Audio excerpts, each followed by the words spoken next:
We'd like to welcome you very warmly. My name is Ayo Mairo Esse, and it's an honor to serve as your host, moderator for today's expo. Just before we formally begin, permit me to go through some housekeeping. We've tried as much as possible to ensure that you have a seamless experience with us. At this point, I'd like to emphasize the fact that the two-day expo is hybrid. So whilst we have our on-site members and participants, we also have over 6,000 participants registered online. And so we're looking forward to a truly impactful and engaging morning. With regards to housekeeping, may I please let you know that we are not planning a fire drill this morning. So if you do hear an alarm, it is the real deal. We ask that you please remain calm and follow instructions from our ushers. They'd be happy and willing to let you know how to navigate to a safe point. Also, I'd like to mention that if you'd like at any point during today's conference to use the convenience, it's out to the door you walked in through to your right, and you'd see the toilet on the side, on the right-hand side. If at any point in time you need assistance, please do not hesitate, again, to speak to any of our staff members and hostesses who would be more than happy to lead you to the convenience. We want to also assume at this point that you have downloaded our Stanbic IBTC event app. This is where you're able to fully enjoy the two-day expo as the exhibitions are fully virtual. So we ask that you please go onto your telephone app, your Play Store or iPhone and download the Stanbic IBTC event. It's really straightforward and simple to use. You can go onto your download app and type in the search Stanbic IBTC event. It should come up as a prompt. Click on it, download, and please enjoy the very accessible app made available. Again, like I mentioned, we have 14 exhibitors from China and 14 exhibitors from Nigeria who are on that platform. I would love for you to engage with them as a big part of the two-day expo. With regards to our online presence, the world is a global village, and social media has made this even more seamless. So we'd ask that you kindly follow us on social media. We are very social. At Stanbic IBTC is the handle. And we have two hashtags for the two-day expo. One is Africa-China Trade Expo. So hashtag Africa-China Trade Expo. And the second is hashtag Go for Growth. And so with all the pictures, information, and exhibitions you see, we ask you to kindly engage with us online by following us and, of course, using the hashtag for the two-day expo. Also, it's important to note that if your preferred language of communication in the next 2 days is Mandarin, we have made adequate provision for you. And so we have Mandarin translators online on our platform, so you can engage there, so you're able to fully participate in the conference. In addition to that, we'd like to mention that beyond the two-day conference, another reason why you should download our app is that the exhibitions will be live till the end of this year. So after the expo, you're still able to engage with the exhibitors and take full advantage of what's on offer. On that note, I'd like to say thank you very much once again for coming. We'd like to express our profound gratitude for taking time out. And our assurance to you today is that it'll be time well worth spending. So from start to finish, we have a full program to ensure that we achieve the aims and objectives of the expo. Also, because it is the Africa-China Expo after all, I thought it was important to also warmly greet our Chinese contingents from around the world. And so Huang Ying, to all our Chinese participants from around the world, welcome and thank you very much for joining us this morning. I thought you'd clap for me if I did well with the Chinese. Thank you. Thank you very much. I had to question my teacher because the look on the face was like, did I pronounce it properly? I want to believe that I did. Thank you, thank you, thank you very much. At this point, I'd like to invite to take their seats right in front some of our members this day. Every single person is warmly welcome, and we've ensured that your sitting arrangement is comfortable throughout today's event. However, to come to take their seats right in front, please help us to honor and welcome very warmly the Chief Executive, Stanbic IBTC Bank, our chief host for today's expo and conference, Mr. Wole Adeniyi. Welcome, sir. Thank you. You have first choice, so pick any that calls out to you, sir. Thank you. Also joining Wole Adeniyi, we have the Executive Director, Business and Commercial Clients, Stanbic IBTC Bank, Remy Oswagu. Welcome, Remy. Joining them, we'd like to invite, and we are really honored to have him join us today, as the conversations we will be having is pertinent to the agency that he oversees. The Deputy Director and Regional Coordinator, the Nigerian Export Promotion Council, Mr. Samuel Oyeyipo. Round of applause, please. Thank you, sir, for coming. Also critical to today's conversations, we are delighted and honored to have with us in the room members from the Chinese consulate here in Lagos, Nigeria. First, we have Mr. Liker. A round of applause, please, as he comes to take his seat. And then we also have Mr. Guo Pongwen. A round of applause, please, as he comes to take his seat as well. And then we have the Executive Head, Trade and Africa-China Business and Commercial Clients, Standard Bank Group, Philip Myberg. Can we please give a round of applause as he comes forward? Thank you, Philip. And finally, to take his seat from the Lekki Free Trade Zone, we have Abbott Zhong. A round of applause, please, for Abbott Zhong. Thank you. As I mentioned earlier on, just to break down a snapshot of what the next 2 days will comprise. We've had over 6,000 registrants, and so indicates just how important and pertinent this conversation is at this time. We have 13 speakers today. We have exhibitors, in equal measure, 14 from China and 14 Nigerian. We have 11 sessions in the next 2 days and one event app. Just in case you didn't hear me in the last few minutes, would like to please ask that you kindly download our Stanbic IBTC event app, because we do want you to participate and enjoy fully the Africa-China Expo by Stanbic IBTC. Stanbic IBTC, which is part of a member of the Standard Bank Group, has put together this 2-day expo as part of its efforts in promoting transgenerational trade and development, particularly between Nigeria and China.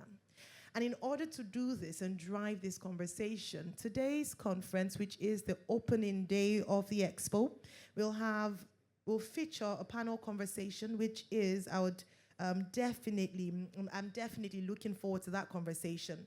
The theme for the panel is promoting export activities through synergy, which drives the theme for this year's expo, which is synergy for growth. Looking forward to seeing how we can further strengthen trade relations between Africa and China. As we're in the preparation stages for this expo, it was wonderful to speak to a few people and help them understand, or to see how well people knew that Nigeria and Africa export to China, and it's quite significant. And to see how we can leverage the opportunities that we have today to strengthen such relations. In order to further that, Stanbic IBTC today will be presenting its Africa-China Trade Solutions as part of facilitating this trade relations. Beyond these, we'll also be having a masterclass on trade. This is definitely something you'd like to be a part of, and a fully virtual exhibition as we've mentioned earlier on. I won't do the talking because I know that in the welcome speech, the Chief Executive Stanbic IBTC Bank would give a clearer picture of what we are to look forward to in the next 2 days. However, my job is to ensure that you have a smooth and seamless time with us, not just today, but for the next 2 days. And isn't it just ironic that, as I mentioned, seamless and absolutely straightforward, this happens? But welcome to Nigeria, welcome to Africa. Despite the things that we see, we're able to triumph and come out very successful and maintain trade relations with China and the rest of the world. I'd like to take this opportunity to invite all our online members to get comfortable online whilst we get the audio back, so that when Wale comes here to the podium, you're able to hear him clearly. I'm the MC.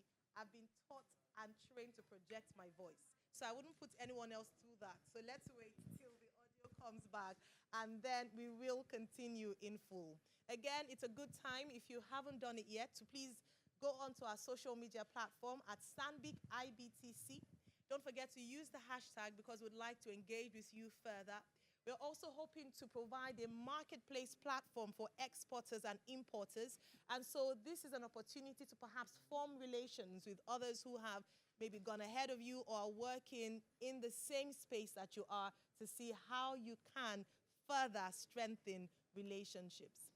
In the course of today, we're going to be having 2 breaks. We'll have the tea break for those who rushed out to be here early, as there are a number of road works. And so in order to be punctual, we've had to leave quite early. I believe we're back on very shortly. We have a tea break very shortly, and then we have a lunch break later on, just before the masterclass. However, I do encourage you to participate in the panel conversation. We'll have an opportunity to take your questions and respond. We have put together a lineup of thought leaders and experts in these areas. And so we enjoin you to please stay back, relax, enjoy 2 days put together by Stanbic IBTC Bank for your absolute pleasure and information. On that note, I think it's safe to say it's time to bring on Wale Adeniyi to give us the welcome address. A round of applause, please. Chief Executive, Stanbic IBTC Bank.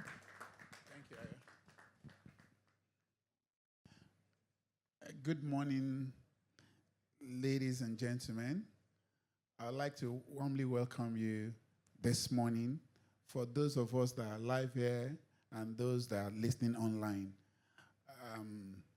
I'm going to read the address, but I really like to say thank you for joining us this morning. And these 2 days is going to be a very good experience and a lot of takeaways that we're going to achieve. I'm pleased to welcome you to the 2022 Stanbic IBTC Africa-China Trade Expo. This gathering is indeed an auspicious one, where we connect with each other on one of the most important global subjects, which is trade. We are honored to have with us a representative of Ministry of Trade and Industry, who for some unforeseen circumstances will not be able to join immediately, and if they are not, we will not. The part of their activities may not happen. It is my delight also to acknowledge the presence of the Director, Nigeria Export Promotion Council, ably represented by Mr. Samuel Oyeyipo, Deputy Director and Regional Coordinator, Nigeria Export Promotion Council, Southwest Region Office. Thank you for being here today with us. I saw Mr. Oyeyipo also came with some of the other members of the regional office.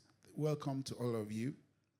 We are also pleased to also welcome in our midst some of our special guests and key stakeholders who have joined us today despite their busy schedule. We have with us today Mr. Guo Pengwen. You're welcome.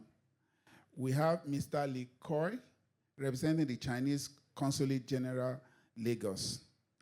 Also present is Mr. Chen Debao, the Executive Chairman and Entrepreneurs Association in Nigeria. You're welcome.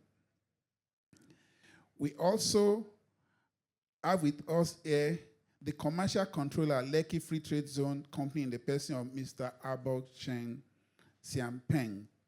Thank you. Welcome. Thank you, sir, for your presence. Also, it's an honor to have with us. The first time I met him in China. Although he's in Nigeria and he was holding Nigerian flag very proudly. He has an exhibition built. Mr. Ayemere Victor, as one of our panelists for the panel discussion session.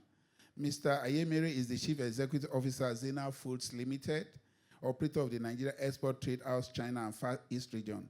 Special thanks to you, sir, for honoring this invitation. I must also acknowledge one of our numerous African-China Trade Solution partner organization, Guamao, who brought into this idea and supported the vision with 13 Chinese exhibitors. So the exhibitions we are going to see today, Guamao, thank you for bringing these exhibitors in. To all our speakers, special guests, panelists, gentlemen of the press, and our distinguished participants who have joined us from all over the world, we welcome you all. Please, let's put our hands together for all of them. As I'm told, we have over 6,000 people. I joined the app myself live, and I can see thousands of people already logged on. Speaking of trade, we all agree that trade is, albeit not often acknowledged, the driver of international economic stability. Nigeria has been in the exportation business for a long time, but the focus has been largely on exploitation of its high-value petroleum and its byproduct, which account for 9.25% of Nigerian GDP, contributing 85% of export earnings, according to International Trade Administration. We are gathered here this morning to discuss the opportunities that are in trade business and the progress that trade can bring that will be beneficial to us all and the Nigerian economy. A booming international trade has the potential to boost the economy, and Stanbic IBTC readiness to play its role to make it happen is one of the reasons for this gathering. Today, we will discuss on trade policies, export and import strategies, interregional exhibitors from the Nigerian and the Chinese markets. We will also showcase through our African-China trade solution how we are able to provide access to over 16,000 Chinese suppliers. And this is our partnership with Guamao. Over 16,000 Chinese, more flexible payment plans for products of imports, seamless logistics solutions for importers and exporters, and bridging of the language gap between the Nigerian exporters and the Chinese importers. These conversations are geared towards promoting valuable trade relationship between these economies. We always say this, that through our connection, Nigeria, South Africa, ICBC, Guamao. Nigeria is the biggest economy in Africa. China is the second biggest economy in the world. And Stanbic IBTC, we are providing that connection between the largest economy in Africa and the second biggest economy in the world, routing everything through the second biggest economy also in Africa, which is South Africa.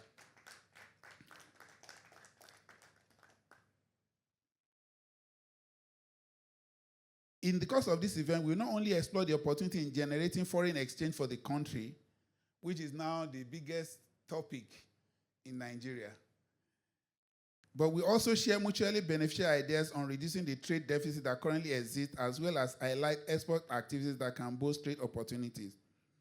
Africa-China Expo event is also aimed at exposing exporters to information on how the CBN RT200 policy impact exporters, especially to China, being a major trade partner with Nigeria.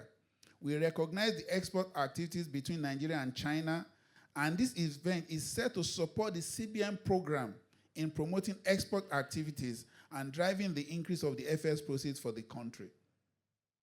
I can say that at the end of this 2-day session, all your FS worries will disappear, because you will see that what we need to do to generate more export proceeds, then you can finance our trade transactions.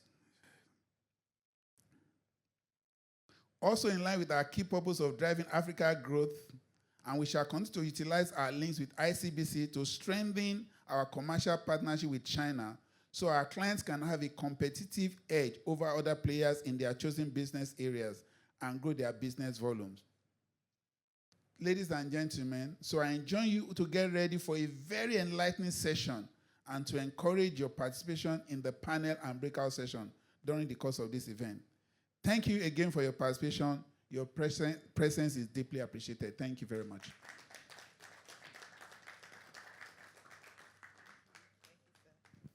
Thank you very much, Wale Adeni, Chief Executive, Stanbic IBTC Bank. In his closing remarks or statement, he had said that it was important for you to enjoy a truly enlightening 2 days, especially today's conference, which promises conversations on trade policies and driving and strengthening that relation across Africa and China. At this point, I'd like to invite as well for a speech from the Chinese Consulate General of Lagos in Nigeria. I'd like to invite Mr. Guo Pengwen for his speech. Mr. Pengwen, please.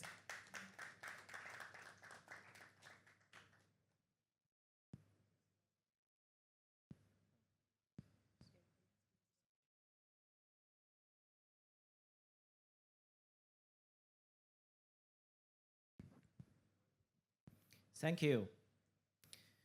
Good morning, ladies and gentlemen. I'm Guo Pengwen from the Commercial Office of the Chinese Consulate General in Lagos. As the 2022 Stanbic IBTC Africa-China Expo opens today, it gives me great pleasure to meet all of you at this conference. On behalf of the Consulate General of the People's Republic of China in Lagos, I would like to extend warm congratulations on the opening of the expo organized by Stanbic IBTC, and sincere greetings to all the guests and friends. Thank you. First of all, I would like to take this opportunity to express the stance of China in terms of the Taiwan question. Last week, Nancy Pelosi, the House Speaker of the United States, made a provocative visit to Taiwan. Regardless of the strong objection from China, this event emboldened the separatists in Taiwan, severely breaching the foundation of China-US political relation, threatening the sovereignty and territorial integrity of China, sabotaging the stability of this region. China has expressed the stiff opposition and condemnation, making solemn representations and strong protest to the US. China will take all the measures and the responses to ensure the sovereignty and territorial integrity. Next, I would like to share some points with you in terms of the expo. Firstly, China is ready to work with all the countries to build an open world economy. At the opening ceremony of the 8th Ministerial Conference of the Forum on China-Africa Cooperation held last year, President Xi Jinping stated that his hope is to triple African exports to China by 2024. support African trading companies to enter the Chinese market.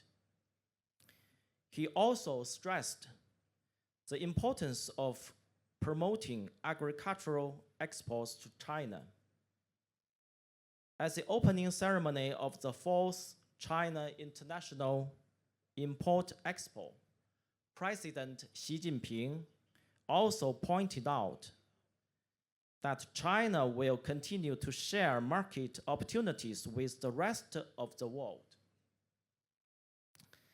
China will put more emphasis on expanding import and pursue balanced development of trade. No matter how the world situation changes, China's determination to expand high-level opening up will not change.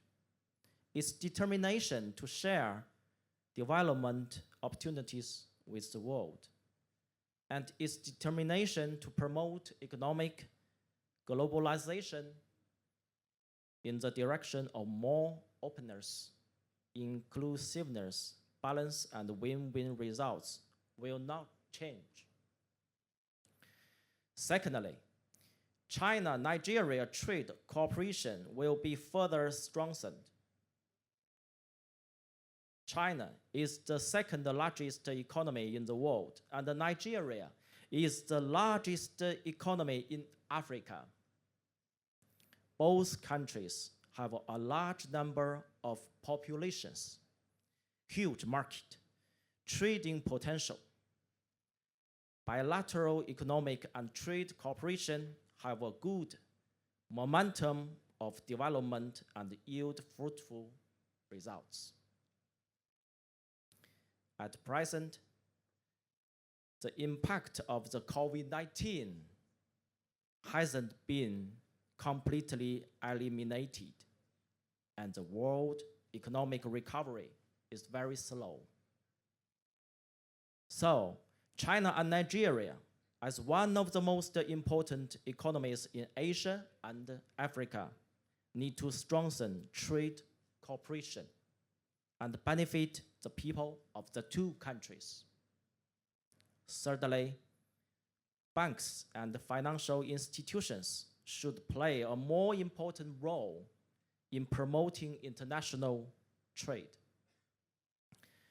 As the largest commercial bank in Africa, Stanbic Bank Group should continue to provide support for China-Africa trade and China-Nigeria trade, provide solutions and platforms for importers and exporters, create connections between traders in China and Africa. As a Chinese proverb reads, the going may be tough when one walks alone, but it gets easier when people walk together. It is expected that Nigerian and Chinese enterprises will make use of the trade platform provided by the Stanbic IBTC and the Standard Bank Group, find the potentials, seize opportunities, help each other, and jointly create a better and solid business environment between China and Nigeria. And finally, I wish a successful 2022 Stanbic IBTC Africa-China Expo. Thank you. Thank you very much.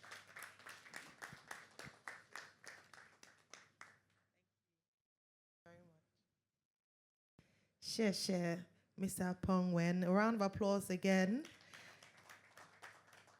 Representing the Chinese Consulate General here in Lagos, Nigeria. I think amidst the things that he'd mentioned, one thing, of course, stands out to me with regards to his speech, and that is the Chinese proverb, which is apt for what we're doing today and tomorrow. The going may be tough when you work alone, but is made easier when you work together. Trade may be tough when you work alone, but is made easier when we work together. And that is what Stanbic IBTC is positioning and facilitating in the next 2 days. And so I want to say a big thank you to Stanbic IBTC and, of course, the team who worked tirelessly to ensure that today's Africa Trade Expo is a reality. With Stanbic IBTC, it can be. Okay, so we're going to go now to the next item on the agenda. Very quickly, we're moving, and after which we'll have a quick tea break. To give us a presentation on Stanbic IBTC's Africa-China Trade Solution, I'd like to invite to the podium Philip Myberg. We introduced him earlier on. He's the Executive Head, Trade and Africa-China Business and Commercial Client Standard Bank Group. And also joining him would be the Head, Africa-China Banking, Stanbic IBTC Bank. A round of applause, please.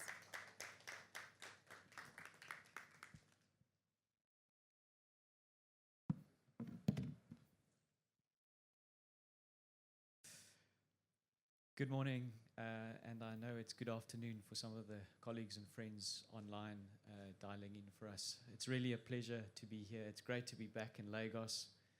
The energy, the attractiveness, you can't keep away from Lagos.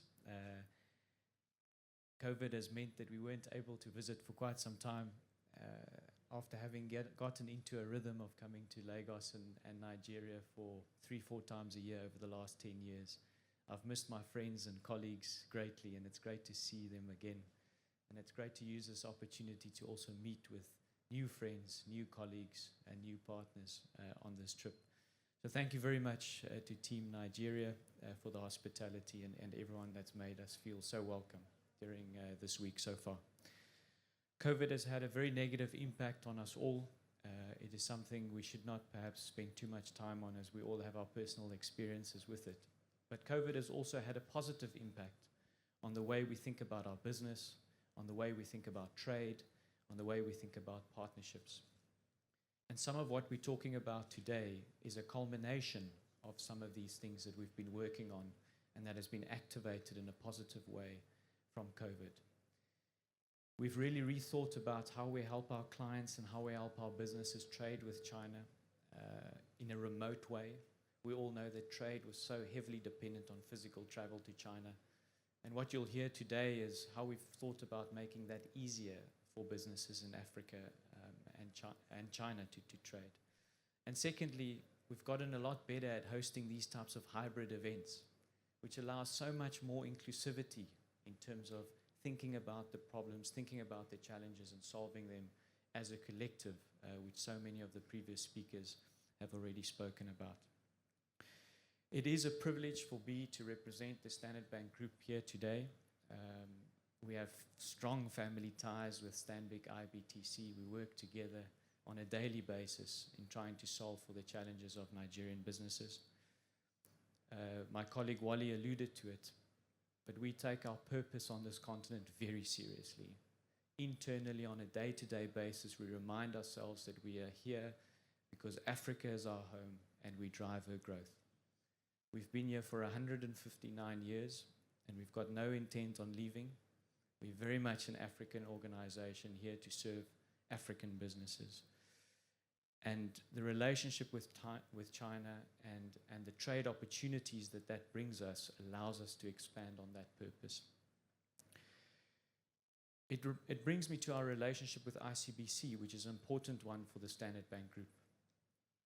ICBC is a 20% shareholder in the Standard Bank Group, and we often talk about that piece as a headline or as something that you read about in the business news. But I can assure you that it's more than just business news. It's something that we work on a daily basis. We work in Beijing. My office in Beijing is across the road from ICBC head office. We work day to day across the road. The ICBC office in Johannesburg, we work daily together to think about how we leverage this network and this power of our relationship to the benefits of our clients. So hopefully today you'll see a bit of that, the culmination of the power of the Standard Bank network, the power of the Stanbic IBTC network, That's our differentiator in the market. We believe there's no other bank that has the network that we have on the continent as the biggest bank in Africa, as a strong partnership with ICBC, the biggest bank in China and the biggest bank in the world. And we urge you as our partners and our clients to make use of that network. We want to share that power of our network with you to your benefit, and we want to partner you for growth in that context. It allows us to connect you with public and private entities, both in China as well as in Nigeria and the rest of Africa, to really accelerate some of the policies and some of the products that we have to put in place to grow trade in this important corridor. So without further ado, perhaps to hand over to Adi, my colleague who heads up our Africa-China business in Nigeria, who will talk more practically around what this means and how we aim to support Nigerian businesses in this very important trade corridor. Adi, over to you. Thank you.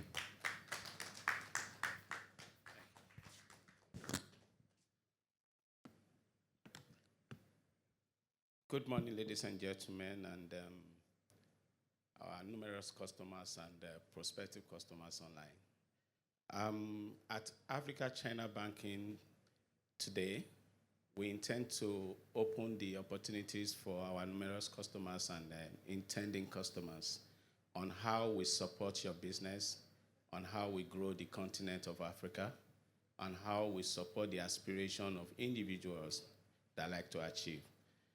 At Africa-China Expo Solution, we position ourselves in a manner that we're able to bring the richness of China to meet the abundance of Nigeria.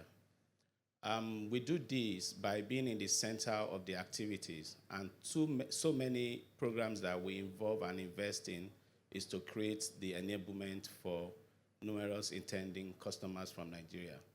As we have heard from the CE today, trade is very key to economic development.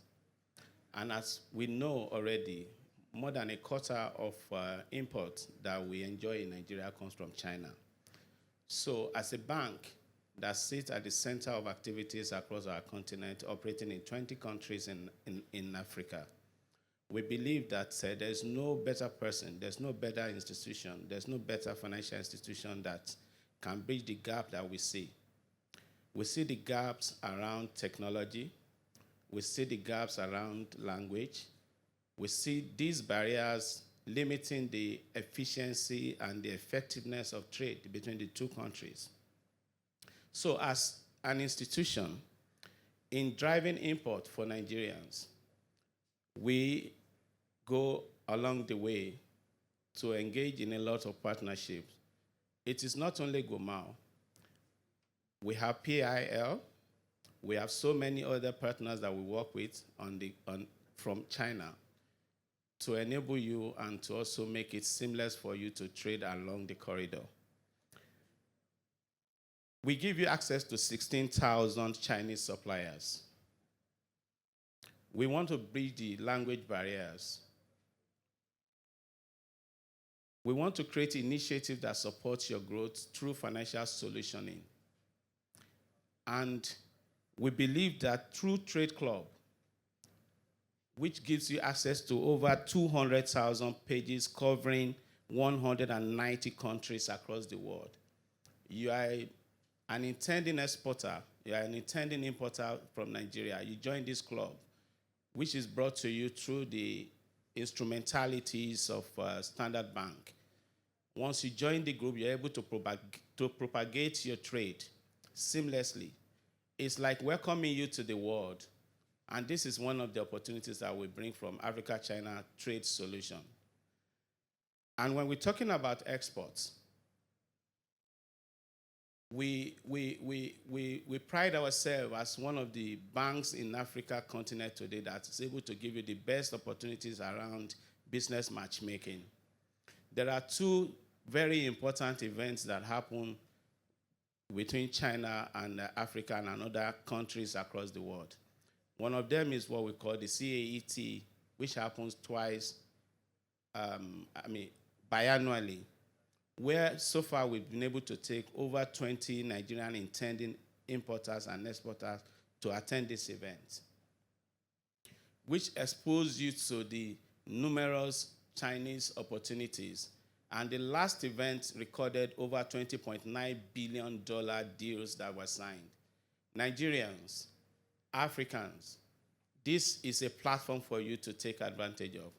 And we at Standard Bank and Stanbic IBTC, we continue to welcome as many of you who is ready, prepared to export to China to be part of these deals that happen every 2 years.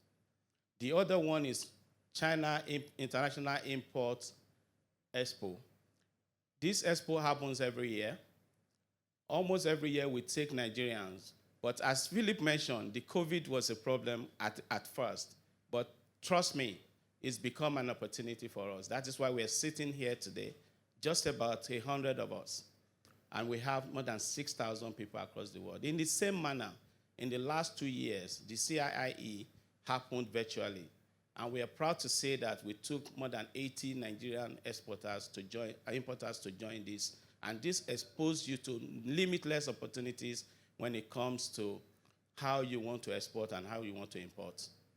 As part of our responsibilities in Stanbic IBTC and a good player in the market in Nigeria, we intend to continue to support the increase in terms of exports in order to create additional export proceeds that helps to close the balance of trade that currently exists between Nigeria and China. And I'd like to state to you that there are so many natural products in Nigeria today. You are very proficient as a farmer. You have these products. Access to market is your problem. Come to Africa-China Trade Solution Desk. We're able to connect you adequately. And we're able to advise you the kind of products that are available for you to take to China. The likes that we have today, more than about 23 protocols have been approved. And we have this list. I will not want to take so much of your time listing the names, but I want to enjoin you to call on us, to check on any of our branches across the country. Call on Africa-China Banking Trade Expo. Download, connect with us. We are ready and willing and almost at your beck and call to make this happen to you. I would like to speak, how do we operate? What matters to our clients? We're not just going to pride ourselves as an institution that knows it all. We like to see what matters to our clients. Our clients want to be able to have a pre-shipment arrangement that is well and smooth. How do you solve for your shipment problems? How do you solution for it? And on the other hand, as a bank, we also say, what are the differentiating factors? What are the capabilities that we have as a bank? When we put these two together, we come out with an offering that meets the need of the general public in Nigeria. As one of our partners that has been mentioned, which I don't want to belabor because we're still building more partners, it's not a monopoly. We want to say that as we create more partners, we'll be able to help you validate the sourcing of your product from China. We're able to bring for you a guaranteed trade arrangement. And I want to go a bit practical to let you know that some time ago, there was a Nigerian who wanted to import. After importing, the good did not meet the expectation of the client. I can tell you with the kind of arrangement we have, the customer is happy today because we're able to come in with the help of the agreement that have been signed, and this customer is happy for it. Were you not to have joined through Stanbic IBTC, you probably will not be able to recover on that. This is part of the value that we bring to the table. I want to welcome you today. For those of you online, go into the booths, check for the kind of equipment you want to bring to Nigeria, from farming to manufacturing to packaging. Connect with them live, through video, make contact, declare your intent, and take it from there. For your information, this app is also live till the end of the year, and it's our intention that even beyond the year, it's going to be a permanent app. Welcome to Africa-China Banking Expo 2022. Thank you. Thank you very much. I think that deserves another round of applause.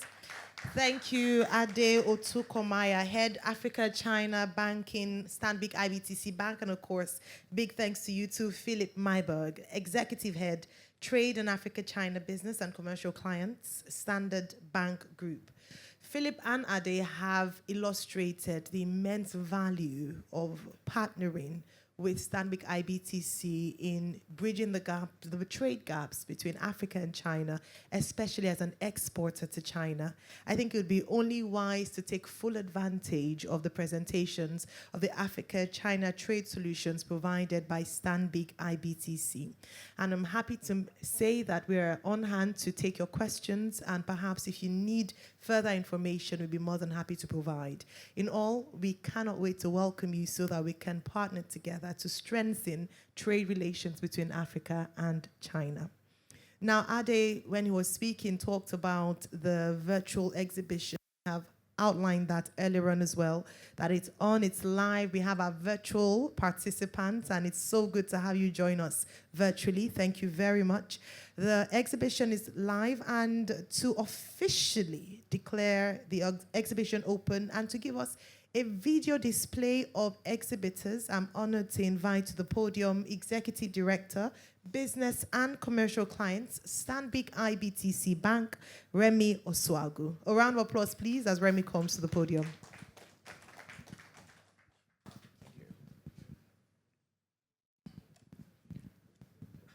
Good day, distinguished guests, ladies and gentlemen. Please permit me to stand on all subsisting protocols. It is with great pleasure that we invite you to the much anticipated 2022 Stanbic IBTC Africa-China Expo. This event is a result of carefully considered effort to facilitate growth for Nigerian and Chinese businesses by connecting them to opportunities. In keeping with the rapidly changing climate, we launched today a time and distance agnostic platform that creates a marketplace experience for Nigerian and Chinese businesses. I would like to encourage you now to visit the Google Play Store or the iOS Apple Store to download the Stanbic IBTC Events app. The Stanbic IBTC Events app is a state-of-the-art mobile application that allows us to host a fully virtual exhibition. This virtual exhibition will showcase Nigerian businesses with the capacity to export commodities to China and Chinese businesses with the capacity to manufacture and export to Nigeria. This fully virtual exhibition creates an opportunity for traders to connect and network with other exhibitors and participants. Each exhibition booth has several call to action buttons for individual preferences. Participants can engage directly with the exhibitors, send a direct message, or schedule a meeting with the exhibitors. There is also a wide range of resources, including exhibitors' product videos and downloadable brochures. Our exhibitors include our partners, Zinab Foods, operators of the Nigerian Export Trade House China/Far East region, the Zhenjiang International Trading Supply Chain Company Limited, also known as Guamao. I am delighted to officially declare the virtual exhibition open.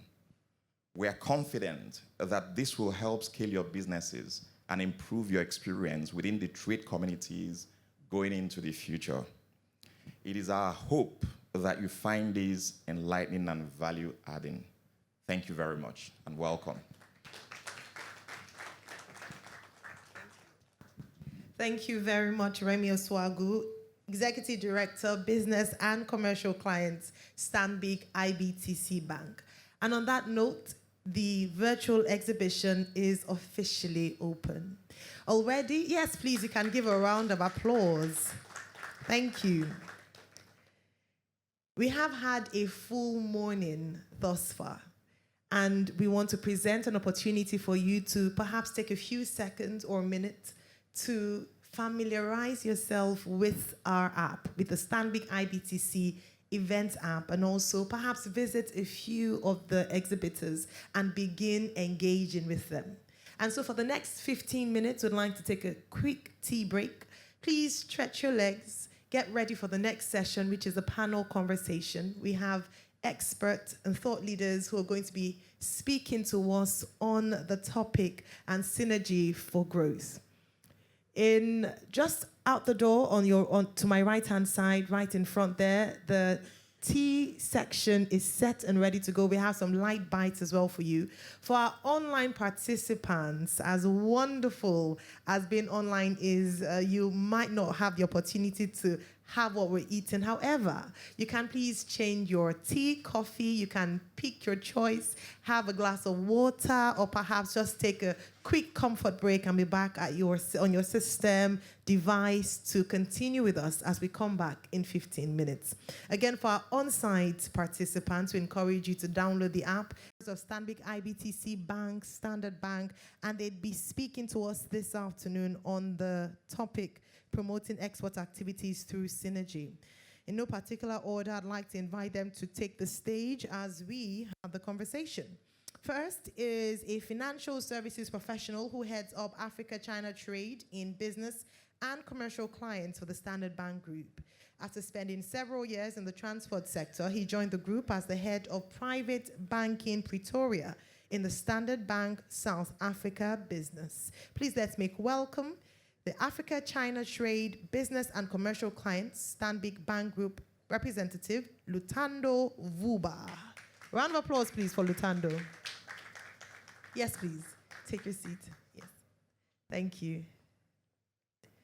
Good to have you in Lagos, Lutando. All right, the next person I'll be inviting to take the stage and join the panel is Analyst Senior Frontier Africa Equity Research. He's a Senior Frontier Analyst with Stanbic IBTC. He joined the company in 2020, prior to which he worked with FBN Quest Merchant Bank. He started his career with Anchor Capital in 2009 as an investment analyst and has over 13 years experience as a financial services professional.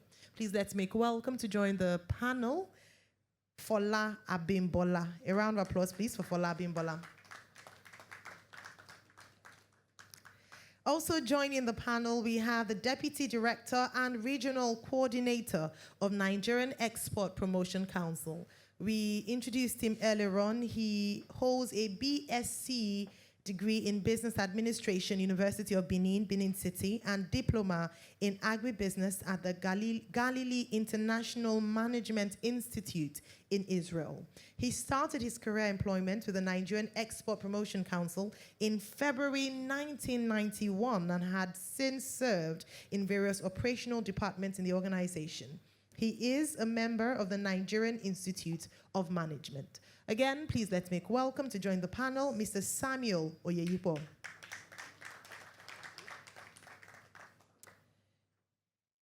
Our next panelist is an experienced business executive with proven track record of success and has been consistently recognized as an outstanding performer throughout his career.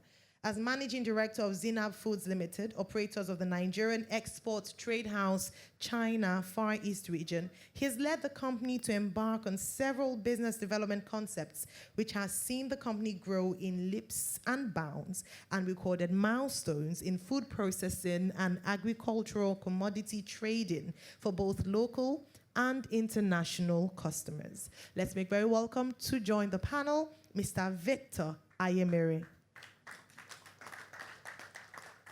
Mr. Victor is MD CEO Zinab Foods Limited.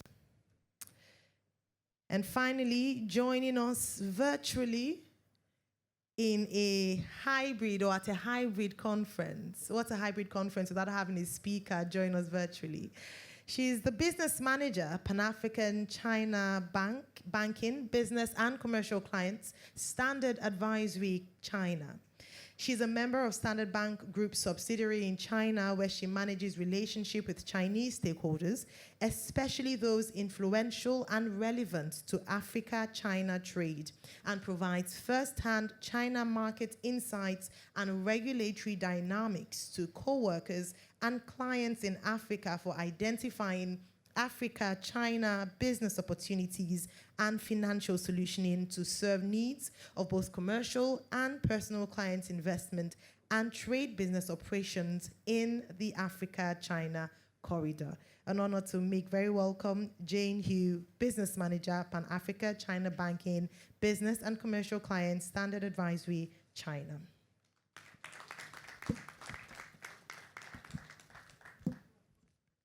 And I will take my seat as moderator for this panel. We'll also, just to mention again, that for our online participants, we're monitoring comments in the Q&A box. And at the end of the panel, we will be taking questions from you. So please, if you have any question during the conversation at any point, please post there and we will take. And for those who are on site, we will also be taking questions. Thank you very much. Okay, so we're going to go straight to the conversation. And as I've mentioned, we have a variety of backgrounds on stage. We have from the public sector, so representing the government's position, speaking to the Africa-China trade, especially in Nigeria, and as, of course, exports and government policy. We have someone who is in the business of exporting and has done it for a number of years, so we'll be sharing from that experience, and of course, our representatives from Stanbic IBTC and Standard Bank. I'll start with Fola. Fola is analyst, Frontier Africa Equity Research at Stanbic IBTC, and just to sort of give us a picture, Fola, I'd like you to think, when you look at the countries in question, you have China, which is an integral part of the global supply chain with its economy having grown to become the second largest in the world. We heard that earlier on. And you look at Nigeria in Africa, which is the largest economy in Africa. When you take a glance at the other side, you see that in under a decade, we've grown, we've had economic growth potentials. What would you say have been the key drivers of both the Nigerian and Chinese economies, and what are their potential growth drivers over the medium to long term? Thanks, Ayo. I would just say this is an interesting question because for China, what is driving their economy, or what drove their economy to put them on the growth path that they are on, is what is currently driving Nigeria's economy. So we have things like agriculture, manufacturing, and technology and services driving Chinese economy. And one has to credit the government as well for all the measures and deliberate reforms that actually put China on that track. And then, one also has to be, also has to remember the fact that the benefits from these sectors have actually translated into strong export growth. For Nigeria, as well as other African countries, the driver as well, you see agriculture, you see ICT, and manufacturing.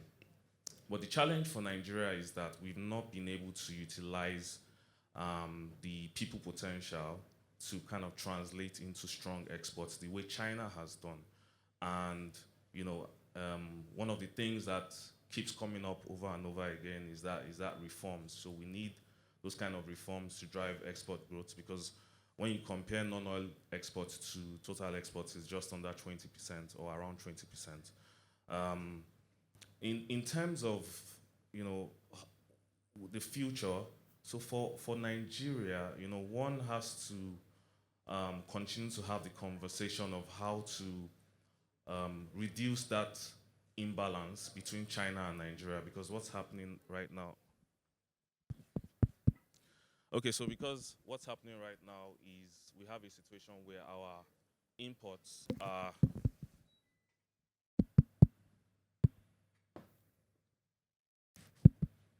I believe. So our imports are three Just 1 times second. our imports from China are 3 times what we export to China, and a lot of the things we export to China is still oil and gas. So we still need that deliberate government reforms to drive exports, which would be good for ultimately good for disposable incomes. Thank you very much, Fola. Fantastic. Now, talking about government reforms, I'm glad to have Mr. Samuel Oyeyipo with us in the room. So, just jumping or just going off on what Fola has mentioned, the Nigerian Export Promotion Council, NEPC, recently established domestic export warehouses called the DEW, that's DEW initiative. Can you tell us more about this initiative and how it is expected to promote export activities? In addition to this, in terms of the reforms that Fola has spoken about, government reforms to support export activities from Nigeria to the rest of the world, what is the government's position on this?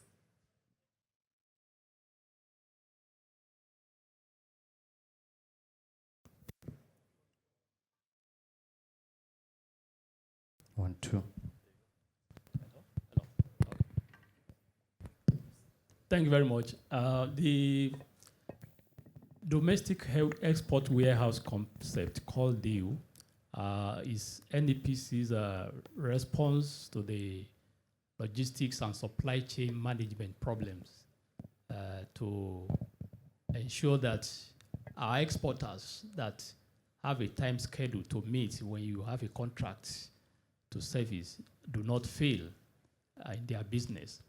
And the essence of this is to increase their capacity to export by encouraging best practices in packaging and fumigation, in pre-shipment inspection by various agencies at one particular point, a one-stop shop, whereby the goods can be checked, certified, and then the container can be labeled and taken to the export terminal so as to meet up with time schedule of their export.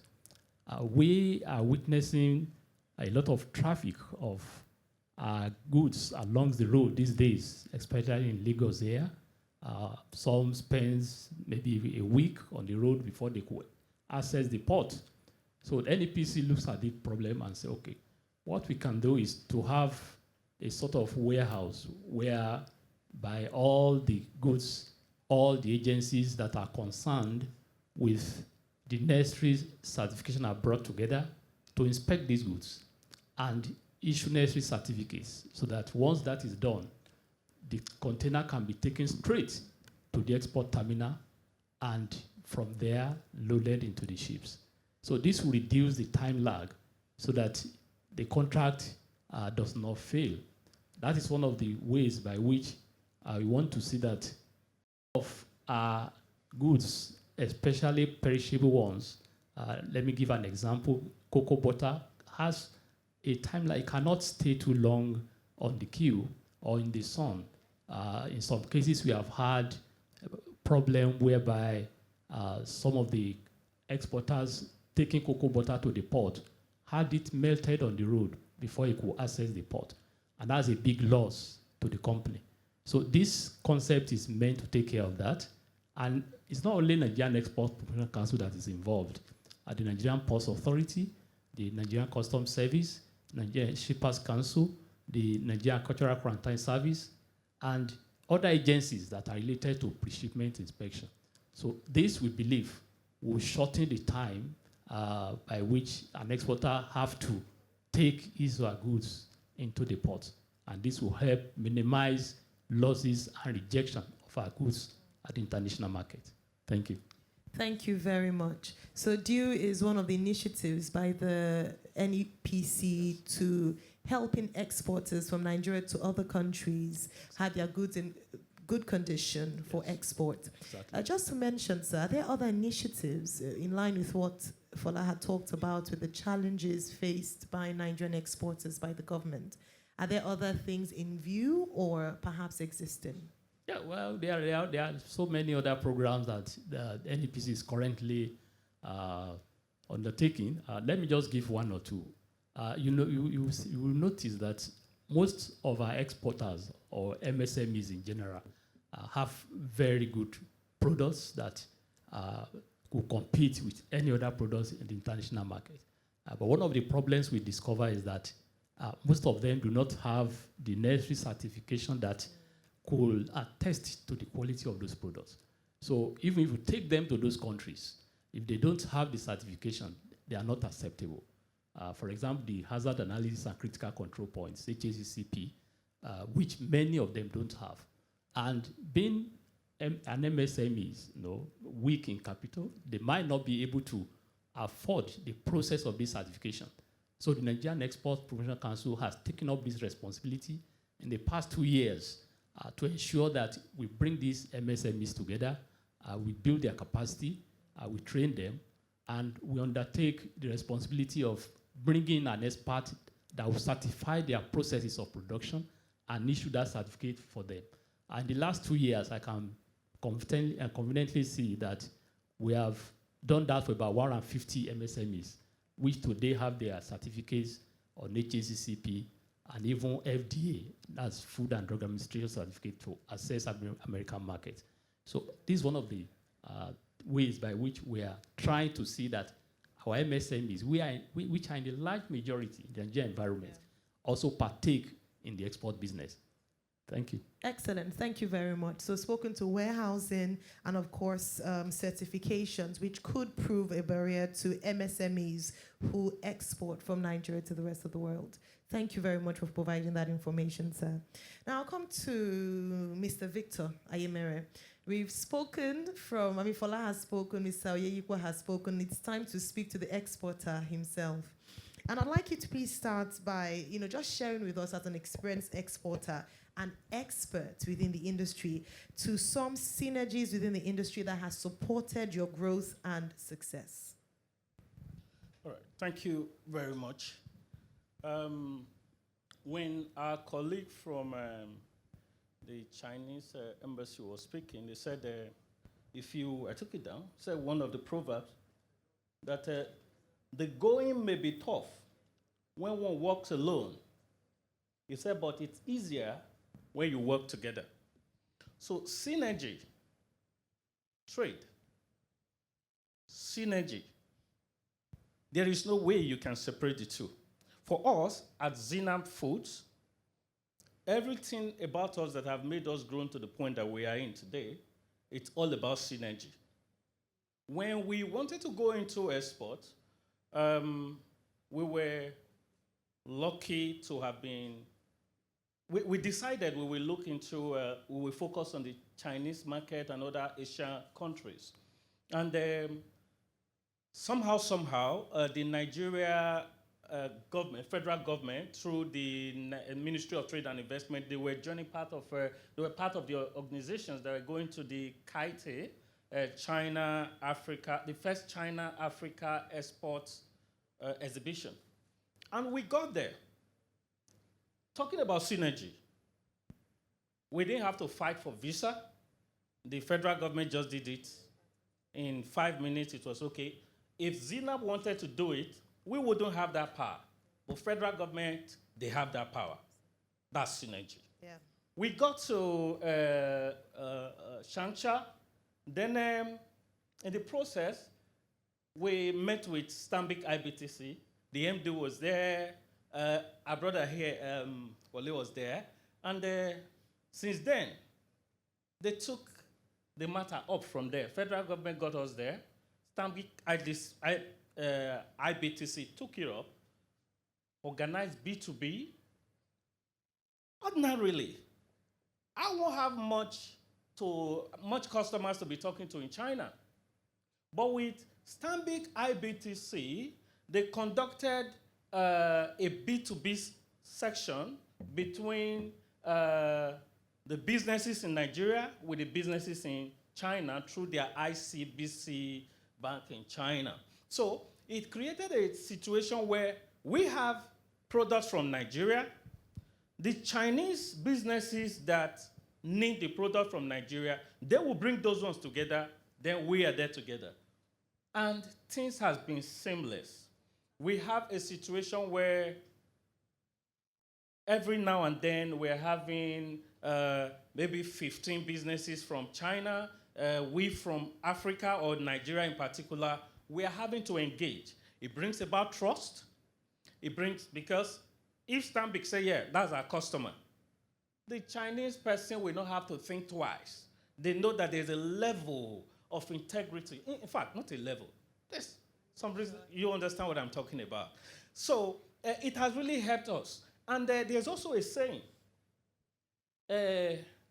one will chase 1,000 and two will chase 10,000. So the business of the synergy that we are talking about, it's not a thing that we can overemphasize.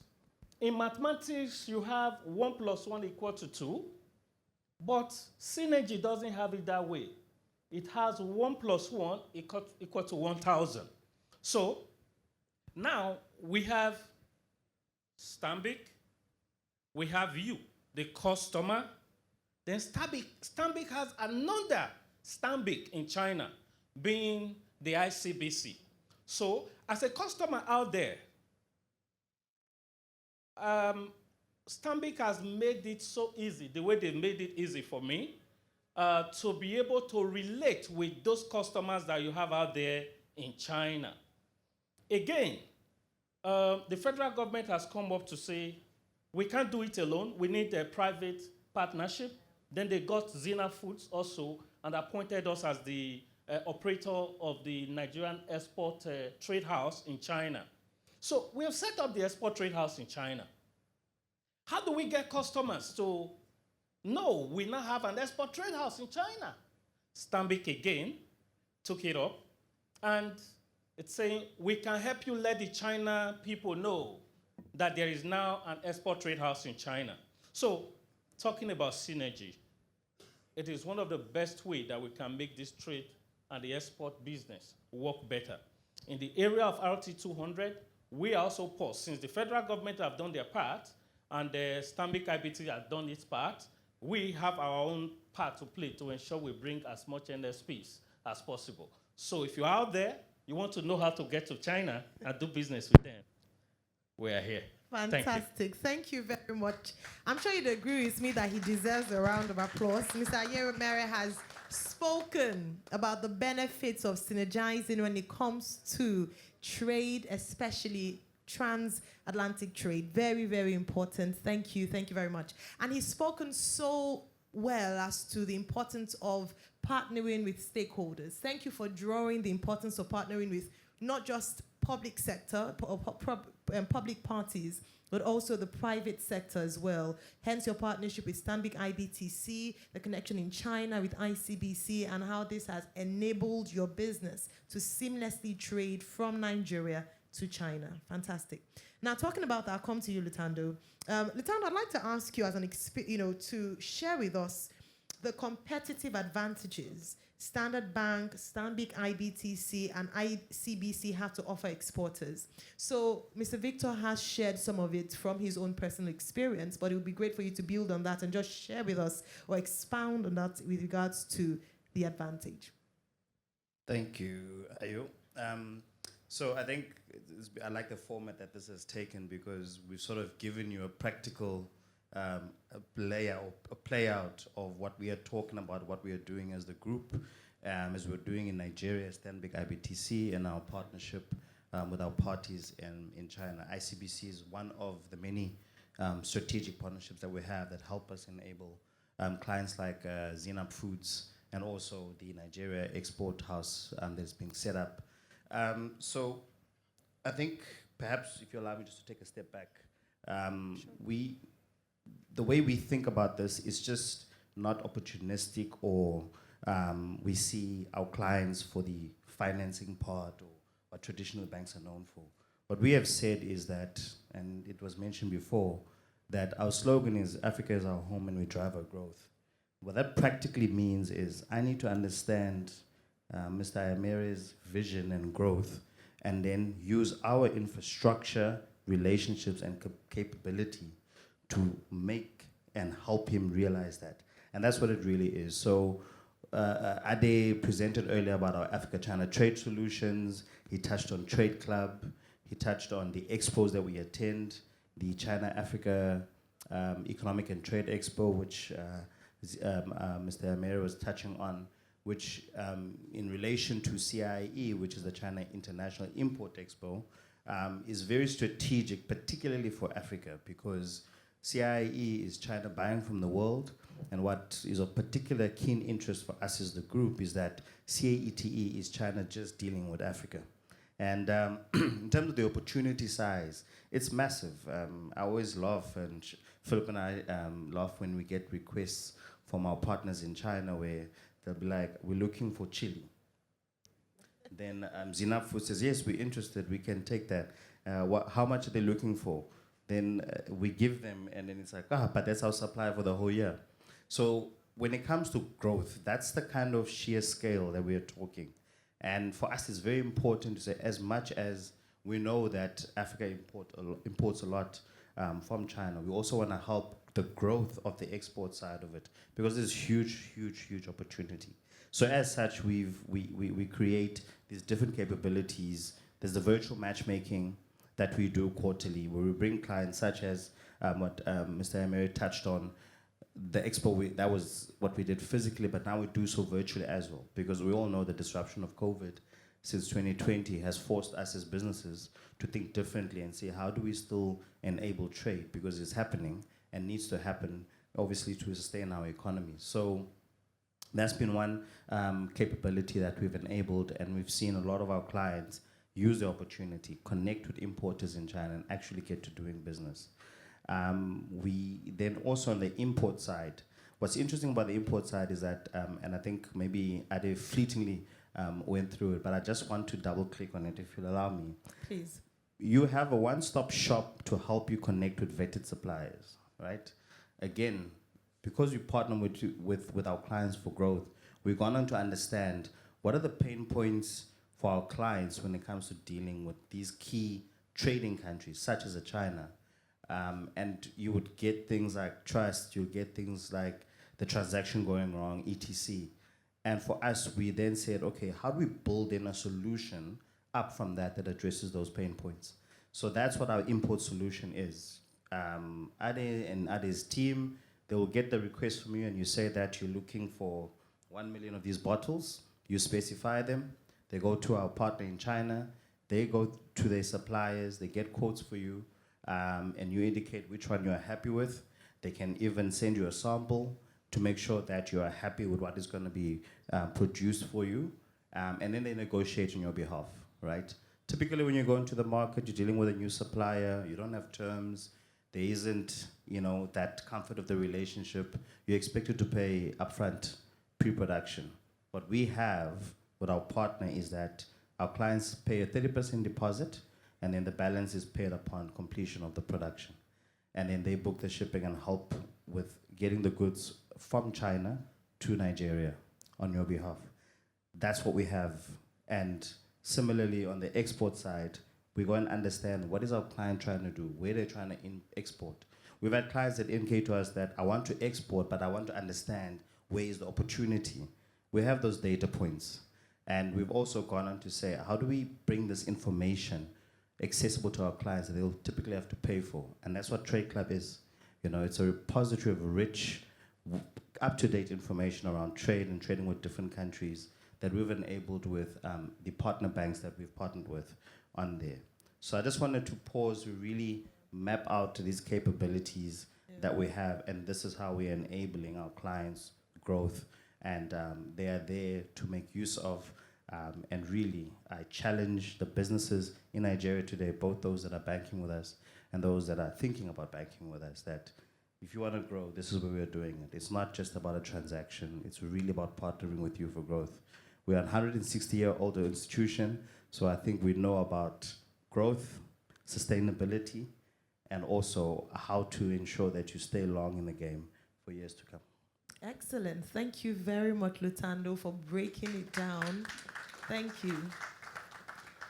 and explaining in detail, giving us information how Stanbic IBTC, Standard Bank, and ICBC are well positioned as an institution to partner with when we talk about synergizing for growth, from Africa to China. Excellent points. And as you were speaking, it just struck me that what we're speaking about today in terms of synergy for growth is what happens, with Standard Bank and Stanbic IBTC, whereby you also work with partner banks to ensure that your reach is as wide as possible and you're able to serve adequately your customers and, as you've mentioned, intending customers. Excellent, thank you. Right, I'll go to Jane now. Jane is joining us virtually.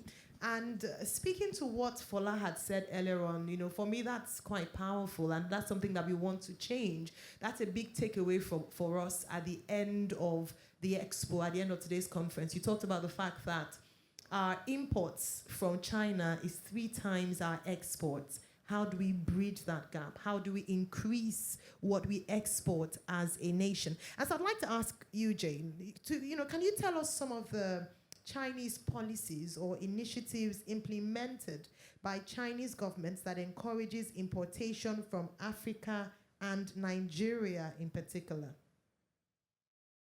You need to please unmute your... Fantastic, thank you. Yes, thank you, Ayo.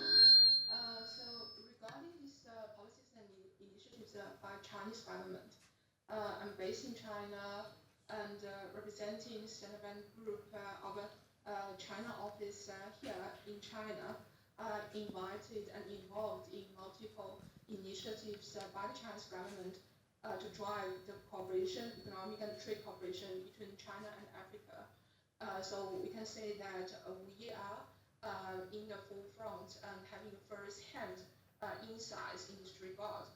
So only 2 weeks ago, I traveled to Changsha city of Hunan province for their launch of the pilot zone for the in-depth China-Africa economic and trade cooperation. So that is the key initiative driven by the Hunan provincial government on behalf of the Chinese government to enhance the ties between China and Africa. So within this pilot zone, there are also multidimensional, it is a multidimensional project. So within the pilot zone, there are also other sub-initiatives. For example, there is a Hunan trade. If a company of China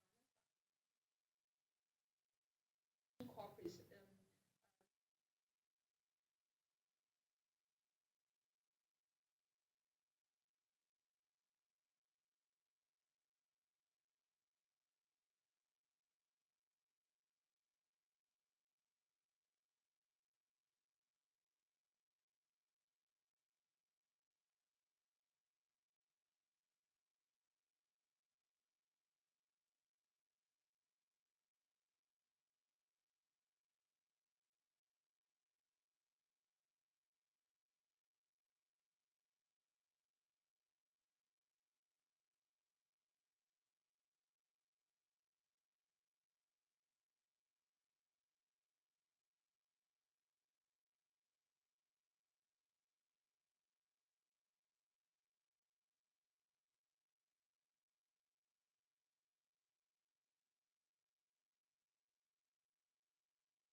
forex challenges. So China also wants to help issues. Hence, the government is really trade with Africa,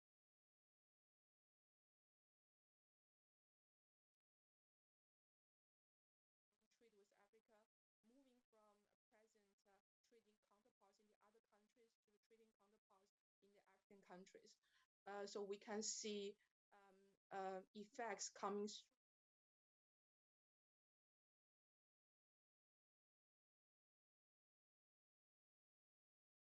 Fantastic.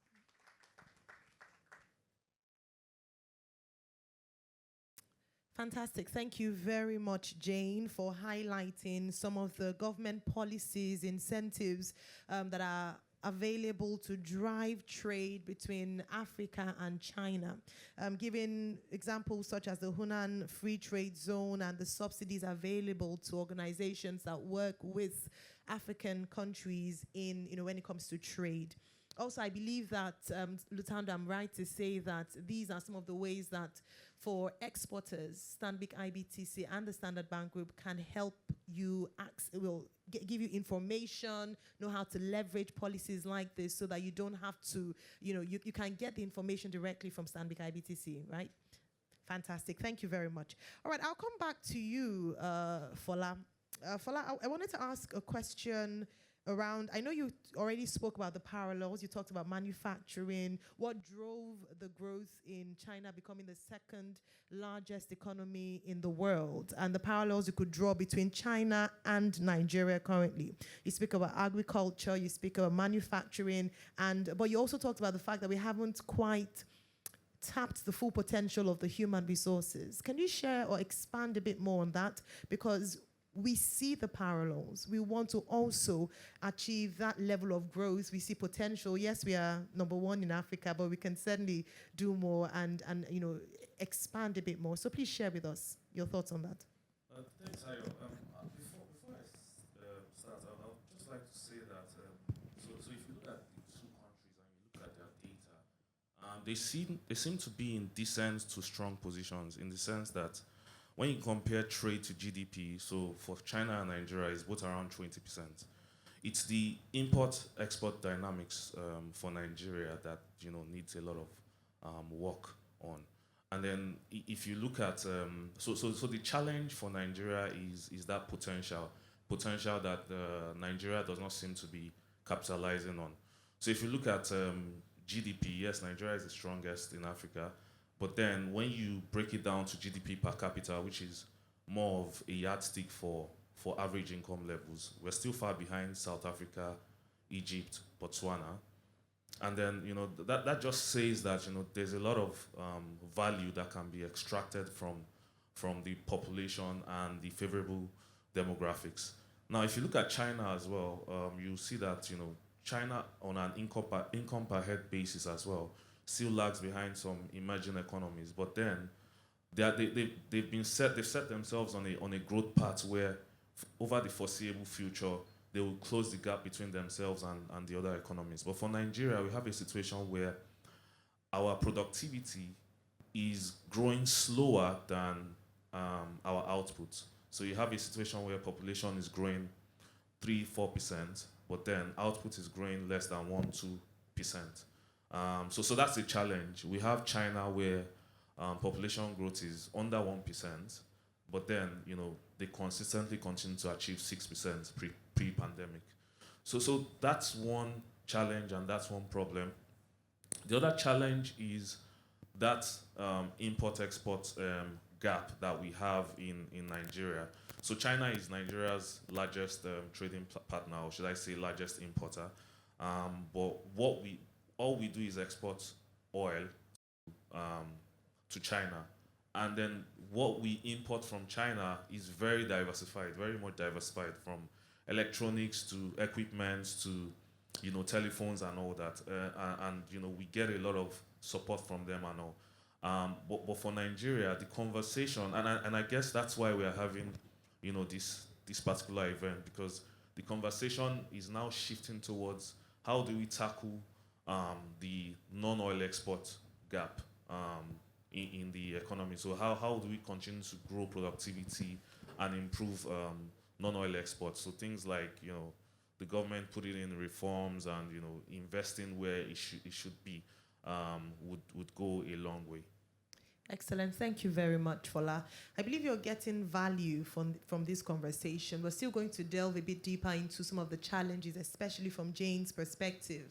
And beyond looking at challenges and disadvantages or problems, we're also going to be looking at ways that we can see advantage. I mean, Lutano already spoke to that. Mr. Oyeyipo already mentioned a few of the policies and the initiatives by the Nigerian Export Promotion Council, and we look forward to delving deeper into that. However, before we go into the positives and the good part of the conversation this morning, it's important to still set a bit of context, and I'll go back to Jane in China. Now, Jane, based on your experience interfacing with exporters, both in China and Nigeria, can you kindly share some of the challenges that potential exporters may face and probable solutions to those challenges, especially, like Fola mentioned, in light of the current COVID-19 zero tolerance in China? Yes, sure. Thank you, Ayo. Regarding challenges, of course, the first thing normally come up to the mind of a lot of traders between Africa and China is language plus culture. China and Africa, geographically speaking, is quite far, and they share a different context in terms of language and culture, of course, and that is obvious. And also to do business between Africa and China, and you have to get adapted to like multiple requirements or even business manners or even the tools you have to apply to get reach to reach out to your counterparts in China. So to give out an example, in China, most people using WeChat to talk business. If for example, if I'm a buyer in China, and I get connected with a Nigerian exporter for assessment. The first time when we talk, we get connected to each other, I might just want to add you on WeChat first so that we can keep the connection and take it further. So that is something different. And we know in Africa, there are other tools of communication which are popular. And also, in terms of the other challenges, I talk about these procedures for exports. For example, if you want to export to China, of course, first you have to make sure that product you want to take to China market is debounded by the consumers on China side.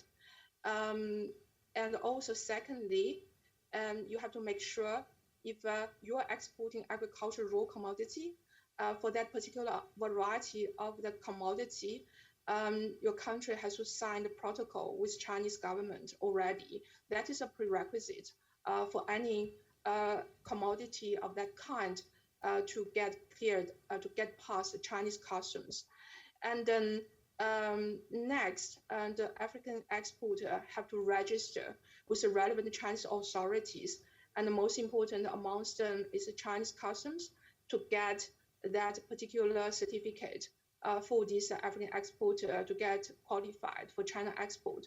So for all these requirements and procedures, and so from Standard Bank side, our solution is we have built our database, our insights base to provide this the guidance to our clients for their ease of trade with China. And regarding language and culture, you can see me, I'm based in China. I can speak Mandarin. So in our bank, we will also have staff like myself who have got the knowledge about Africa and also the language specialty and also the culture specialty for China. So we can assist our clients to bridge that gap. And also together with ICBC, we have that broad networks in China, not only in one city, not only in one province, but reaching out to all the 34 provinces of China. And so with our broad network in the African countries, we can seamlessly provide assistance to tackle the language and cultural problems for our clients, and also to provide the market insights for our clients to make their own business strategies in exporting to China. And regarding COVID protocol, of course, we know is hindering the physical traveling between China and Africa in the past 2 to 3 years. But we also have solutions on that. For example, our business matchmaking. Since COVID pandemic, and our matchmakings went from offline to online. So we immediately starting to facilitate these virtual connections between our African clients with Chinese importers. And also for those of our offerings like CRI and CATE, pre-COVID, Stanbic Group, we took our clients to visit China to attend these events physically. But since COVID is creating barriers for clients to travel to China, our staff on China side, including myself, we receive clients' exhibits. When they arrive China, we put them at our stand at CRIE. We get trained to learn the specifications of the products, and we help our clients to promote their products towards the Chinese buyers. And of course, we also take down the details of the Chinese buyers and share with our customers, our clients, for them to have later engagements with research exporting to China opportunities. So we have all these solutions to help the African companies, businesses, to tackle all these barriers for trading with China. Yeah. Excellent. Thank you very much, Jane. And that's a light in what would have been quite dark in terms of the challenges that COVID-19 has posed. And thank you for highlighting some of the solutions that Stanbic IBTC, Standard Bank Group, ICBC have put in place to ensure that they're able to bridge those trade gaps. Now, talking about non-oil exports, we're trying to see how we can expand that. As Fola mentioned, it's not that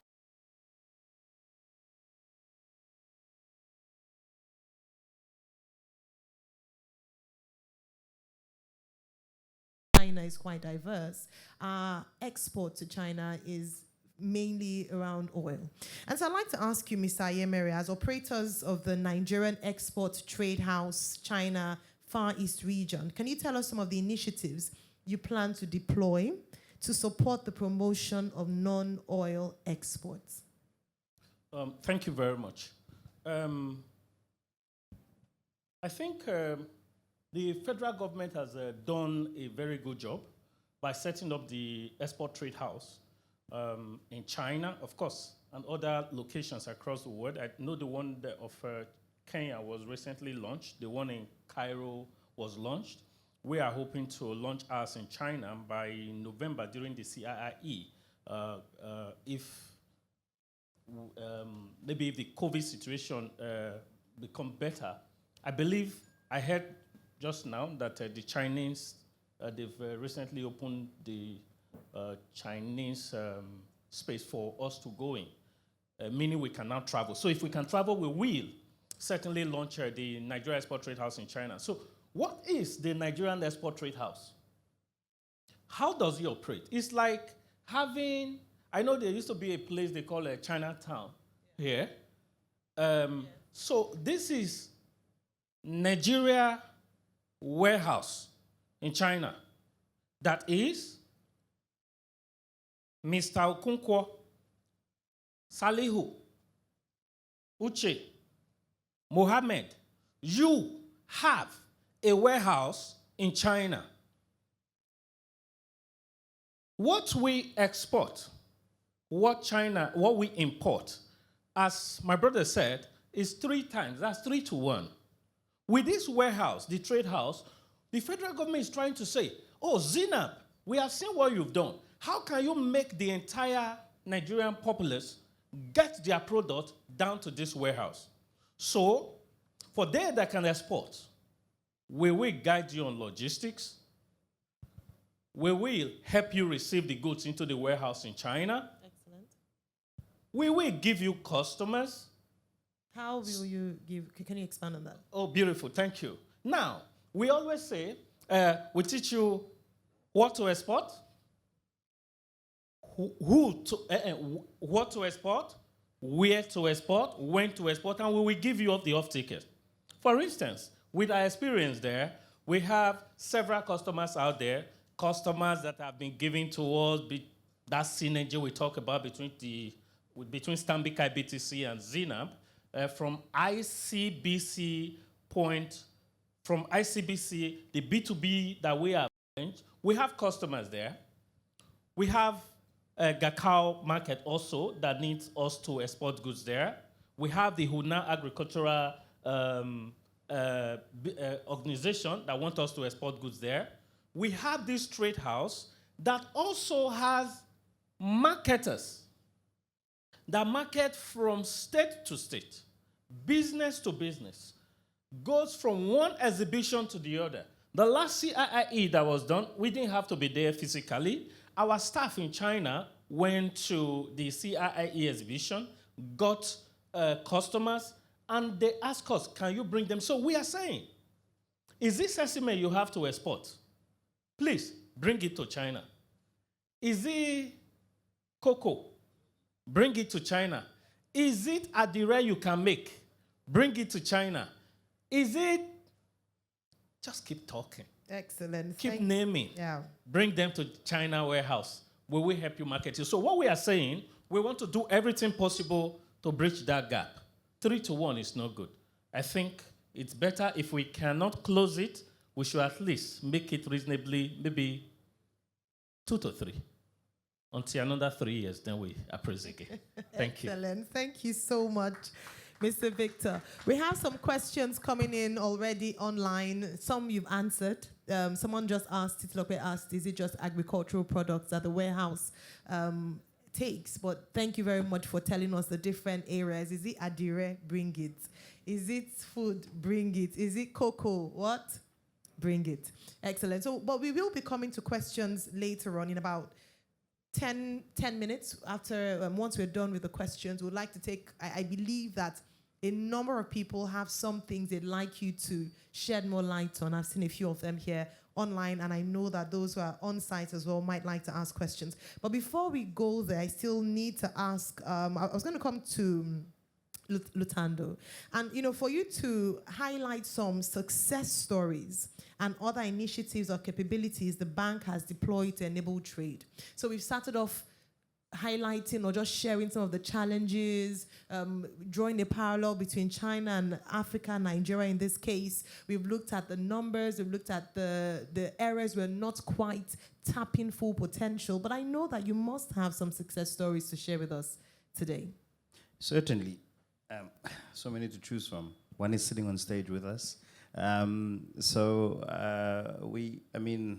mentioned virtual matchmaking earlier. We've connected 2 of our clients that are coffee exporters to buyers in China, and it's a nice problem to have because now they can choose who they want to sell to. It becomes a bidding war in terms of dealing with some of the importers that we brought to the conversation.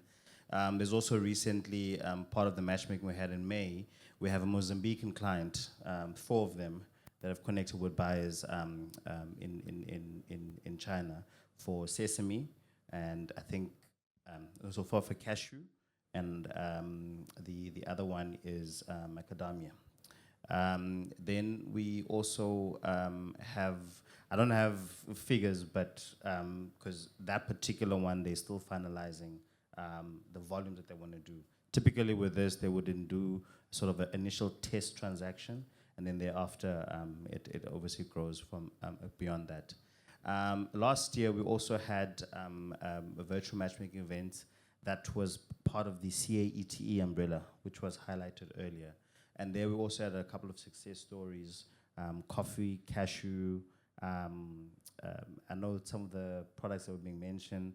We see anything from cassava chips to crocodile skin being in demand in China. So there's really a whole range of different products, you know, whether it's primary agricultural goods to processed agricultural goods that are in demand in China. So we've had some successes from that as well. And this is on the export side around our matchmakings, but also with the expos that obviously we take our clients to, or in the last 2 years, we've taken our clients' products to, and they were able to still be visible at those expos, albeit virtually.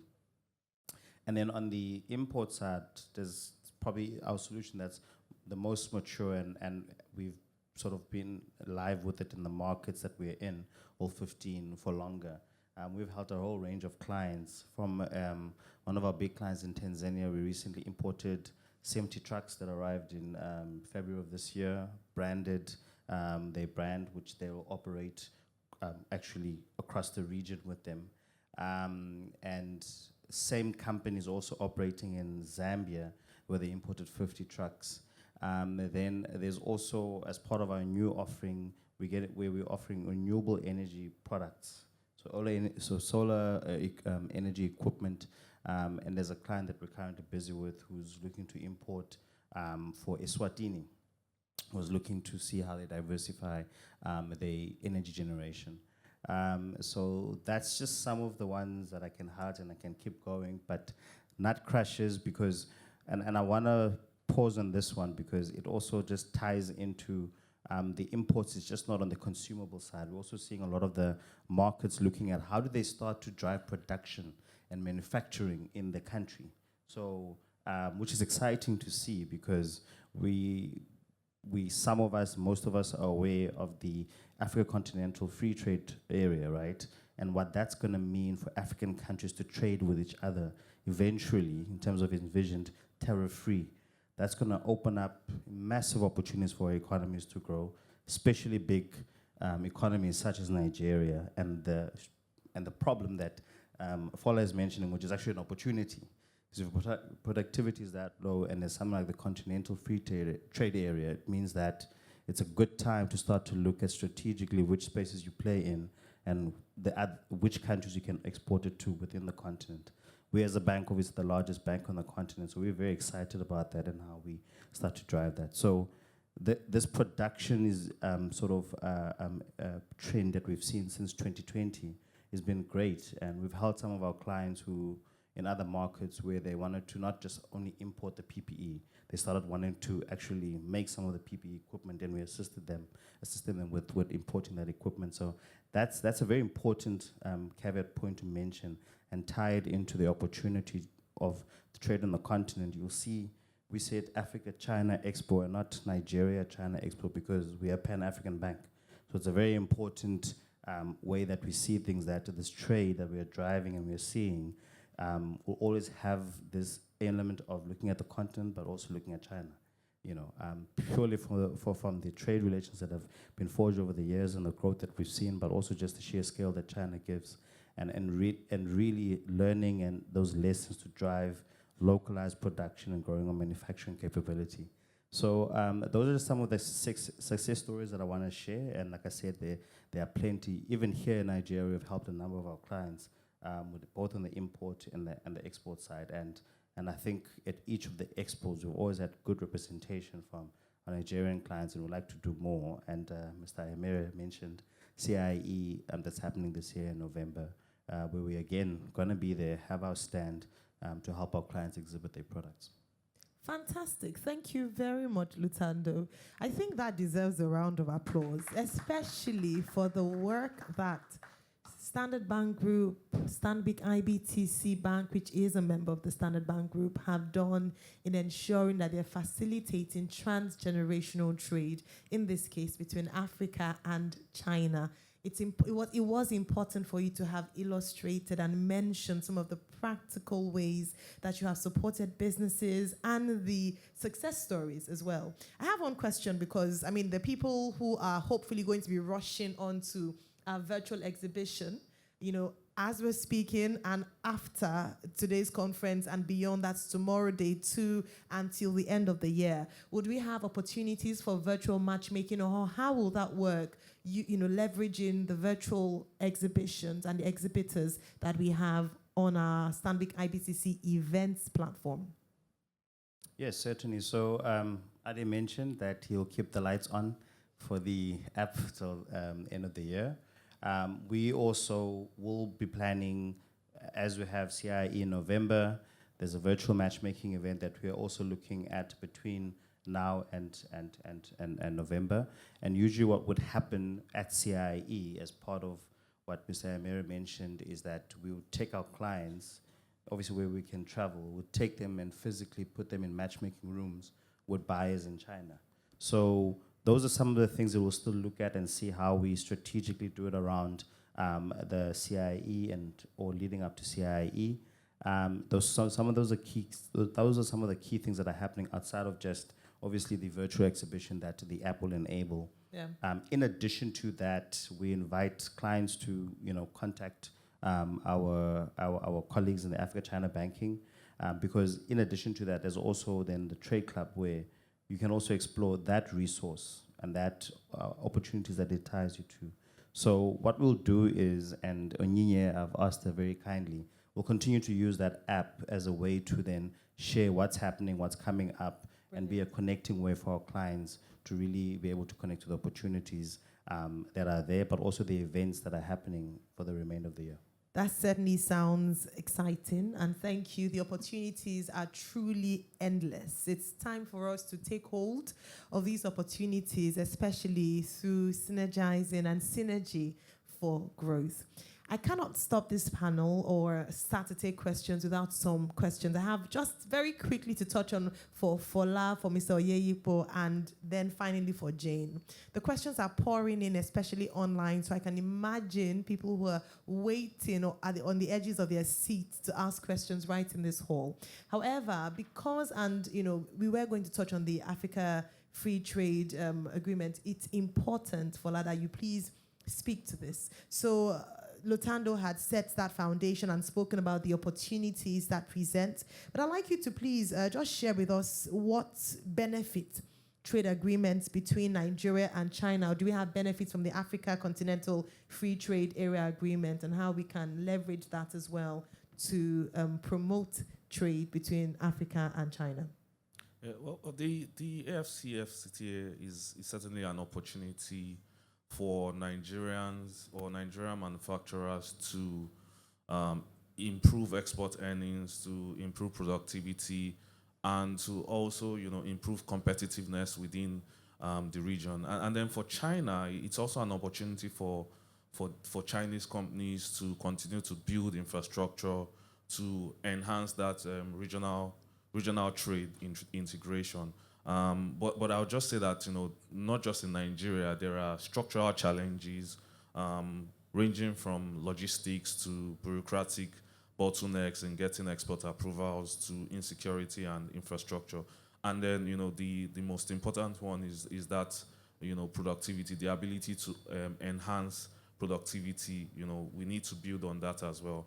And it's not just in the production side. It's more around, how can we drive manufacturing and processing and, expanding that agriculture to manufacturing, expanding manufacturing to services, so that our exports become more diversified, just like the kind of benefits we are getting from China. But I believe that, the AFCTA, the agreement, it's a very good starting point, and it can only be improved upon.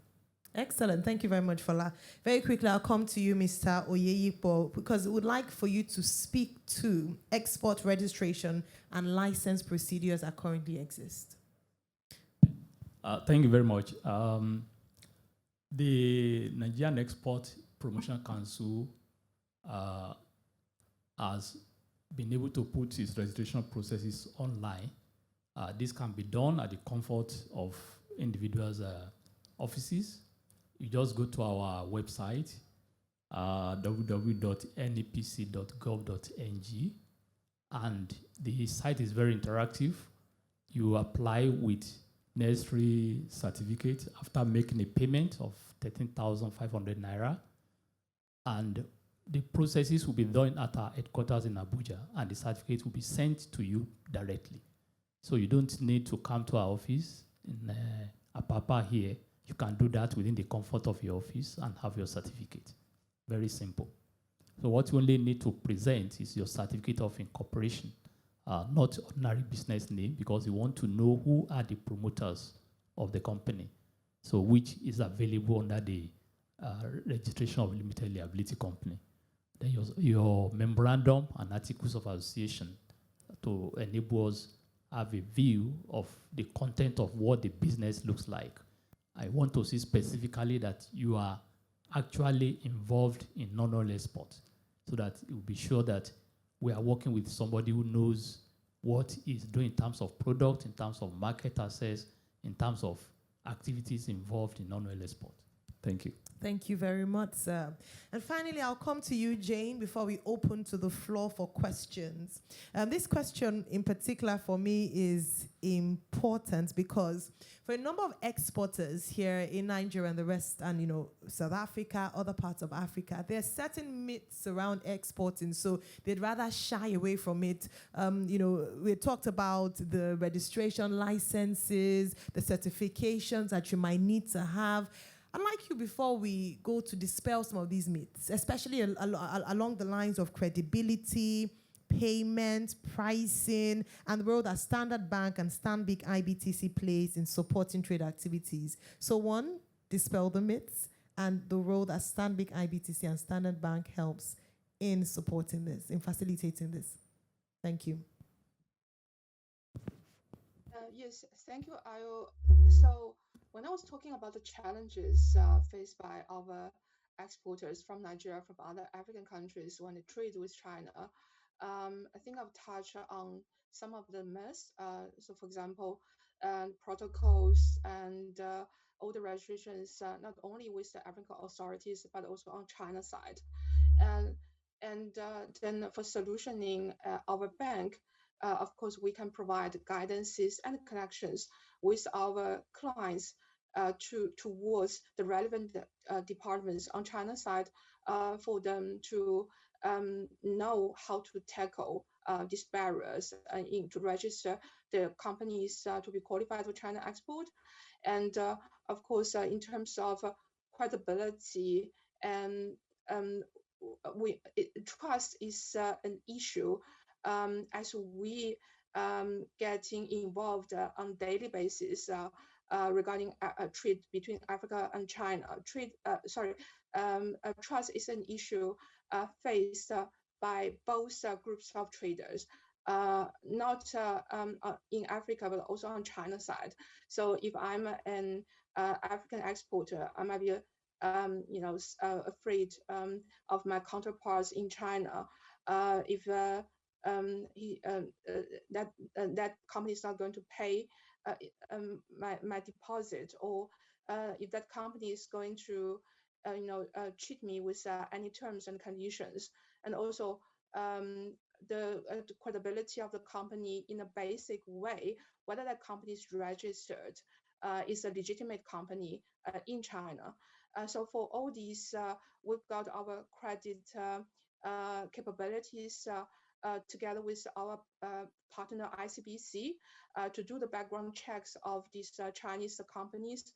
Whoever is legitimately registered on China side, we can know their operational status, and also we can ask our partner ICBC to do thorough background check of these Chinese counterparts if necessary. And also for our matchmaking events, of course, the matchmaking events is relying on our relationship with ICBC. So from our side, we bring the exporters from African countries, and ICBC introduce the importers through their client base. So of course, ICBC won't recommend or take all those clients who were in default, who are risky in terms of their profiles with ICBC to this matchmaking. So in this way, we can guarantee the trustworthiness of the Chinese buyers through the matchmaking and taking forward for their engagement and business conversations with our clients. So these are the solutions from our bank pre-trade. And when the two companies reach a deal, they start talking about payment terms. Of course, as a bank, together with ICBC, we've got all these financial instruments to help the traders in Africa. We got the traders in Africa and China to fulfill the deal with an enclosed, safe cycle of payment across Africa-China corridor. So that's of course the basic offerings of financial services and products as a bank of Stanbic IBTC Bank. Excellent. Thank you very much, Jane. It was important to really emphasize on that because I think also you'd mentioned that, Mr. Victor, with regards to the credibility that Stanbic IBTC gives to your business, especially when it's done as an introduction or that they are introducing you to the China or Chinese market. It's easier for you to then do business and also engender trust with your partners in China. So that's really excellent. Thank you very much for throwing more light on that, Jane. And now we will be throwing open to the audience. I haven't even finished. I see the hands up already. You do not want to know the number of questions we have online. And I think our own greatest challenge here would be how to manage the questions to ensure that we're able to take as many as possible and still stay within the time limits that we have. Please don't forget, if for any reason we're not able to take your question, especially those specifically addressed to Stanbic IBTC, especially the Africa-China desk, we'll be more than happy to take your details and respond to you personally by email. I know that some of the questions might go to, I know Ade is here and some other members of staff from that desk who are here who might be able to help us with those questions as well, alongside our panelists. We have questions. Let me start with, okay, so the gentleman raised his hand first, and then we have the gentleman there. We have the lady there. I'll take questions in a round of 3, and then I'll come to the online audience, and we'll toggle it that way. So can I have a microphone to the gentleman to my right? There's one here.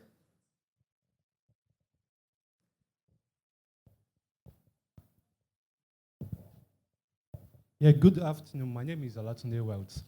My question goes to you, sir, Mr. Oyeyipo, if I'm not mistaken. Yes, Mr. Oyeyipo. Yes, so I wanted to know if an exporter gets the buyer, and based on the fact that he's limited in knowledge in terms of export procedure, he gives it to another exporter to do the shipment, the logistics, and the process. Is it possible to have 2 exporter or 2 export license in the documentation so as to protect the first exporter for official transaction? I don't know if my question is clear. Did you get the question, sir? Okay. So can I get your name, please? I don't know if you introduced yourself. Olatunde Welts. All right, fantastic. Thank you, Olatunde. I'll take 3 questions, and then, so that question is for you, Mr. Oyeyipo. We have the gentleman right in front of the stage. Can we get a microphone to him? And then the lady in red, and then we'll come back to give a response, or to give responses. Thank you. Good afternoon. Name, please. Good afternoon, everybody. My name is Phillips. I came in here with a bit of contemplations and with the mind to have some clarity too. I've gotten those clarities. Fantastic. But it's also important to underscore a bit of what those contemplations are. One is what that correlates to the Nigeria Export Promotion Council. I had an encounter with someone who would have lost a lot of trade partnership with a Brazilian firm to supply cashew. And he's a very big cashew exporter. And this had to do with logistics and traffic. He had to spend an extra 200 million naira to move those containers from Lagos because it was taking him more than 3 weeks from his office somewhere on Lagos, Oshodi Apapa Expressway, just to get to the port. And he was almost going to lose that deal. it took the intervention of the vice president directly from his office before he could get that out, and he had to move it to Calabar Port and paid an extra 200 million for the transportation, getting a vessel and all of that. Long story short, he's been able to, according to him, he's diversified his business up to 50, 60% out of the country because of this kind of issues, because he said to himself, I don't know how many times I'm going to need or find the help of the vice president in that regard. So I don't know if that's a prevalent problem or it's peculiar to him, but he's a big cashew exporter. I don't know if that's sorted out now in terms of processes. Then the other would be image. I don't know, my contemplation again, and maybe perhaps what people have as imagery of the Chinese products or Chinese businesses is that it's easily associated with substandardization, as it were. So I don't know if there's any way this is being handled and cleared up. I know that the ratio you say is 3-to-1, so I think this conversation is necessarily not about increasing that 3 to 5-to-1, but increasing 1 to 2 to 3. But at the same time, if the ideas of having substandard things come into this country, especially from the East and especially from China, what's also the guarantee that corners are not also being cut to get products in the name of trade facilitation out there to China? And because you pick up some products here that are said to be from China, and all you see is the PO box.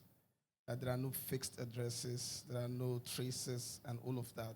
All right. So I don't know what role Stanbic plays, if it extends its guidance of just not providing financial support to other things, to include making sure that standardization is very important, because I want to believe health products also or could be involved in this trade facilitation. Fantastic. Thank you very much for your question. I think you've posed the question to Mr. Oyeyipo, and I think Lutando would respond to the second question.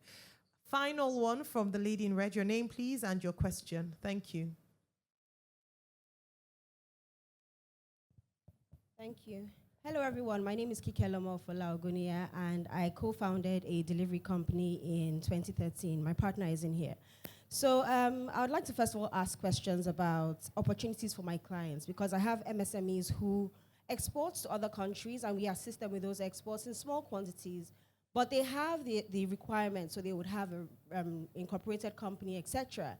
And you said earlier that, you know, if you have hair, bring it. If you have cosmetics, bring it. So how long does it take from inquiry phase to bringing it and having your goods in China? That's the first question. Second question, we've spoken a lot about synergy, about growth, about partnerships, about opportunities. I'm just wondering what kind of opportunities are there for MSMEs like myself who own delivery companies that actually do business from China, because we have a lot of clients, and the Chinese part of our business, although our core is UK, US, and Canada, but China is growing, and, you know, it's bulk shipment for businesses like ours. So what opportunities would we have to liaise with or render our services to large businesses, not just the MSMEs, because the same efforts required to bring in stuff for someone who sells hair extensions is the same thing required to bring in, you know, heavier goods for the B2B clients. So what opportunities exist, and is there someone at the Stanbic IBTC desk that I can speak with directly? Thank you. Excellent. Thank you very much, Hikelomo. Okay, so we'll go straight to how we're going to divide that now. So, Mr. Oyeyipo, you have two questions. So if you can start with responding to the first half of the second question. Lutando can respond to the second one and maybe speak to 2B, and then maybe speak to what the last question had said. And I don't know if Ade, if we can also hand the microphone to Ade if he's in the room from the Africa-China desk, who would also help us to respond to some questions as well. Thank you very much. Please go ahead, Mr. Oyeyipo. Okay. Thank you very much. The first question on two people having a business deal and asking whether both of them have to be registered. It depends on the agreement or the MOU that is drafted between two of you. If there is need for you to have your own company and his own company, then the two have to be registered, and then you can now draft an MOU that will guide the activities between the two operators. And if you agreed between both of you that you just use one of the companies, then the company that you wanted to use for that business can be registered, and then you draft an MOU that will guide the process of profit sharing, cost sharing, and other things involved. The second question on cashew nut exporter, I think I mentioned something like that in my speech response on DEW, that's domestic export warehouse. The Eto-Collop system of MPA was meant to address that, and to a very large extent, I think they've been able to do that.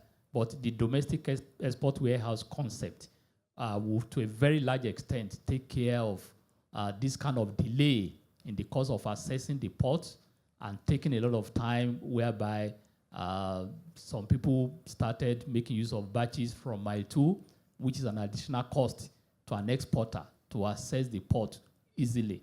So this domestic export warehouse concept is meant to take care of that, so that once your good is inspected and necessary certification issued and the container is sealed, it goes straight to the export terminal, and the time of having to be on the queue, the gridlock on the bridge to access the port will be eliminated.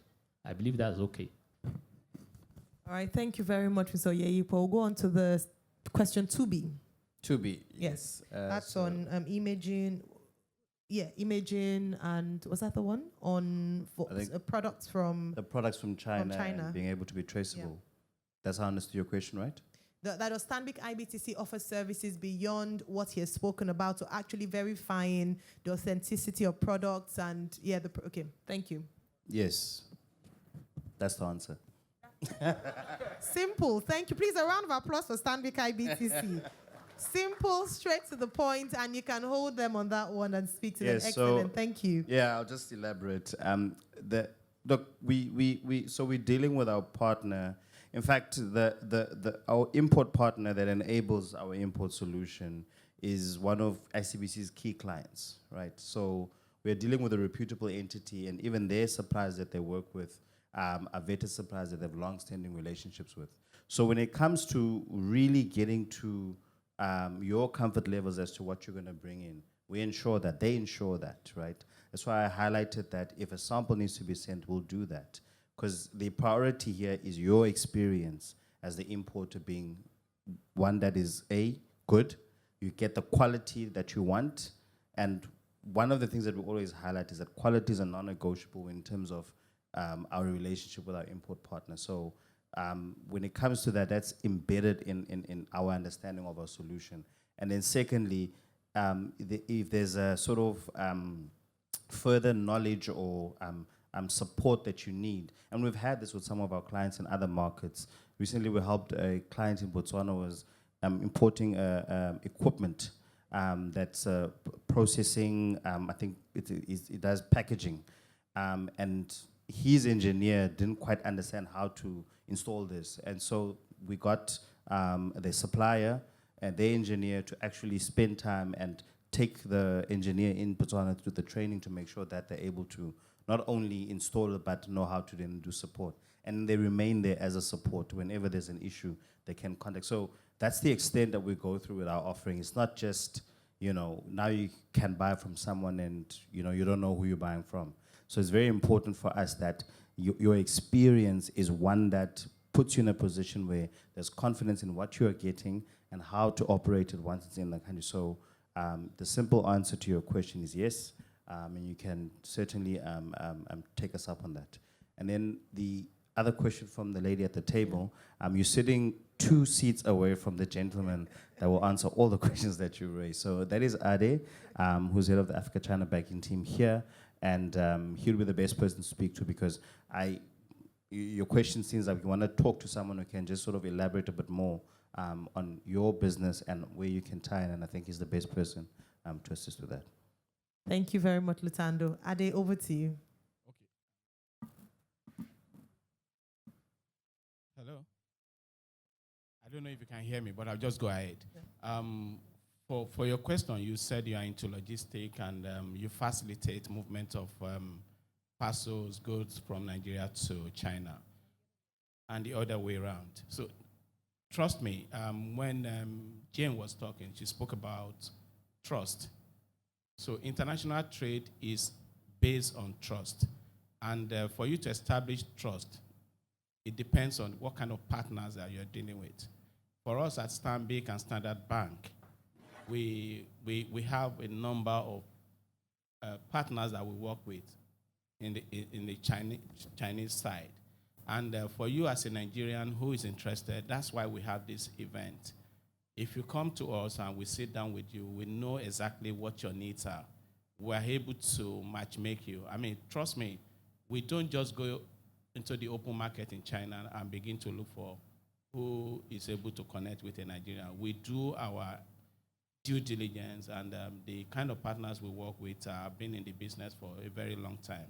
And we're able to assure that the kind of partners that I introduce and matchmake you with are the kind of partners that meet our expectation.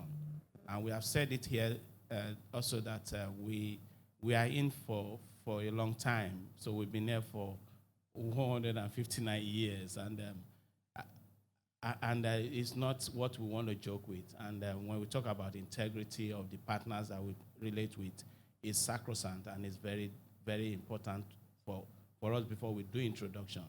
And I do also made an example of one of the customers that we worked with in the past who had an experience that was a little bit of a problem. Yes, of course, when you do trade and you do exchange, there's going to be issue at some point, but of course, how you resolve the issue is what is very important. But because we deal with people of high integrity and capacity, we were able to intervene, and at the end of the day, the customer is happy. So what I would say in closing is that come to us, let's sit with you, let's understand what your expectations are, what are the things that you're able to do. We'll look around to also matchmake you using the platform of our partners across China. That's what I would say, and that's where I will answer your question. I hope that meets your expectation. I think you have certainly met her expectations with a wide smile on her face. It means that you've done justice to that. Thank you very much, Ade. And I'm tempted, and I will add this at the end of what you just said.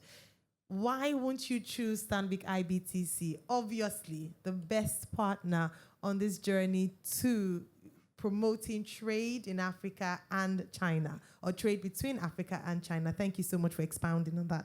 But I'll move on to our online questions and see how much we can fit in. Again, we're pressed for time, but we want to ensure that we are able. So for the next few questions, I just ask that whoever is responding goes straight to the response so that we can take in as many as possible. So the first question, Ade, please don't go too far. This one I think is for you too. He says, is it possible to have the support of Stanbic IBTC to import solar systems? We already have a good partner in China, and we already have distributors in Nigeria for fast sale of the products. Okay, the next one is from Indogesit Ugama. That first one was from Prince Samuel Enogegase. The next one from Indogesit Ugama says, will importing from China to Nigeria in small scale be allowed? And then, if yes, will goods be shipped from China to Lagos and also Abuja? Also, will Stanbic IBTC make a way for easy payment of goods to the Chinese sellers? Also, in situations where I already have a wholesaler in China, can I still buy from them and goods be paid for by the bank on my behalf? Lutano, I think you're the only one. You and Jane. Yeah, Ade made a run for it, so I'll cover in his absence. So, sure, you just may have to recap some of them. Okay. But the one on payments, yes, we're well aware of the FX issue, so I'm not going to go into that, but we can assist with payments. Okay. Then there was one around... There was one around solar. That you support, import of solar systems. He already has a partner in China and also in Nigeria. So would you support that? Yep. So we, through our import partner, we actually launched this offering in May of this year. And we would then look at, we can look at the partner. We would just need to understand where they need support if they already have a partner that side. But obviously, it will be good to also then make use of our service to then compare match for match, because the upper hand that we have is the payment terms and the ability to have someone that actually deals directly with the supplier in that side. So that would be my response on that one. And then the other one was... All right, there was one about small-scale businesses. So with Yes. importing from China to Nigeria in small scale will be allowed. Yes. So this one is contentious purely because the suppliers we deal with are always manufacturers. And as a manufacturer, you'd understand that you have a production line, and for it to be really worth the cost or the input that you do, you produce to a certain scale. Yeah. So we do have generally the concern around minimum order quantities or MOQ. And so that, depending on what the goods are, right, with Goma, we can then talk to them, try and negotiate to see if it's doable or not. So depending on what the goods are and what the quantity is that they're trying to import, then we can look at. We've had clients where it's maybe it doesn't meet the minimum order quantity, but because there's different ones, they're able to sell it a bit better with the suppliers. So it really comes down to the detail. Excellent, thank you. Very quickly, since we're doing so well with time and you talk about payments, the next question from Toby Karim is on that. How do I send money from Nigeria to suppliers in China and South Africa without BTA or PTA processes? Just a click to get my Naira converted and pay the merchant. Perfect. There's Ade, and I saw Toby. Between the two of you, gentlemen, please. Can we please just give a microphone to Ade? No. At Stanbic, we like to work in synergy. And also, so I have one of my colleagues that is here that will be able to attend to that. Please, pardon me. Ifoma is able to attend to that. Hello, Ifoma. Welcome to the conversation. Thank you. Please. Thank you. Please, can you just recap the question? All right, so it's on payments. They're asking, they don't want the problem of BTA, PTA processes. Toby just wants a click to get his Naira or her Naira converted and pay the merchant for suppliers in China and South Africa. Okay, so if you're importing physical goods, PTA, BTA are basically for traveling, right? So there are other payment methods that you can use to pay. You have your letter of credit, your bills for collection, which the bank can support you to facilitate the payment. Also, for the purpose of this event, the Africa-China Expo, we also have our Africa-China desk, and we have partners in China that we relate with. We can give you flexible payment plan. There are ways we can sort it out for you. So when you come and we see the business and we see what you want to do, we'll be able to structure it in a way that will support your business. Thank you. Thank you very much, Ifoma. Thanks for saving and just doing justice to that question. Thank you. All right, because of our time, I'm going to take one more round of questions in the audience, if we have any, and then one more round audience-wise. We have your questions, we have your name. If you'd like us to we'll give you contact details, especially for the Stanbic IBTC Africa-China desk, as we see that a lot of interest has been piqued following this conversation, and we're glad to see that. We want to respond to your questions. We want to serve you better. We want to serve you as much as possible. So please ensure that we have your details, and we'll certainly get to you. Do we have questions here? All right. So we have one person here, one person there, and one person there. So 3. Just the final 3 for this afternoon. 1, 2, and 3. Thank you. All right, good everyone. My name is Okeji Boako. My question borders on incentives for local exporters. The NAPC, sir, the organization, we have the EEG, Export Expansion Grants. I would like you to please explain where we're on that program. Because CMC payments never gets to the exporters that apply. So I'd like your clarification on that. Then we don't have the central bank representative here, but maybe Stanbic IBTC team can explain to us on what we are doing with RT200. No, so far, no payments or payments are trickling in some organizations, but for Stanbic IBTC, so far, no payment has come to our organization. So I would just like a little explanation of what's happening with those incentives. Thank you. Thank you. So your question focused on incentives. Thank you very much. We have one question from the gentleman on that table. Thank you. Your name, please, and your question. Good day, everyone. My name is Babajide Olatunde. My question goes to Lukando, Mr. Oyeko, Sinab, and possibly Ade. Is it one question? It's just one question. Okay. I'll round it up. growing the export base of this country. Central Bank is speaking all about on RT 200. Our position is, as a nation, I guess we have to look at value addition to most of the products we are exporting. And when you're looking at value addition, you probably have to process, adding value. We trade in processed cashew nuts. This is additional value for it. You look at the cost of bringing equipment to add value to raw cashew is quite enormous. Mr. Ekpo did say something about certification. You cannot export anything to Canada or US without the HACCP certificates. The best of the certificates you have around here is probably for the Cashew Alliance. Most of the processing countries don't really have the HACCP certificates. Now, the equipment themselves are quite expensive. Is there anything either Lucando or they can do? Yes. In conjunction with NEPC, okay, to have a kind of shared facility where MSMC can process their products for export. Thank you so much, sir. We'll take that question very quickly, and then the final one. Right, okay, he's seated now there. Thank you. Yeah, thank you. Welcome, everybody. And good afternoon. My name's Alistair McDougall. I'm the CEO of Avery Nigeria Limited. I've kind of got 3 questions. I hope you don't mind. I'm sorry, you have to just put into one because of our time. I'll make it one question, but I'll wrap the whole 3 in one question. Thank you. Okay, firstly, I just want to ask, what are you guys doing about encouraging equity participation by Chinese companies in Nigerian companies?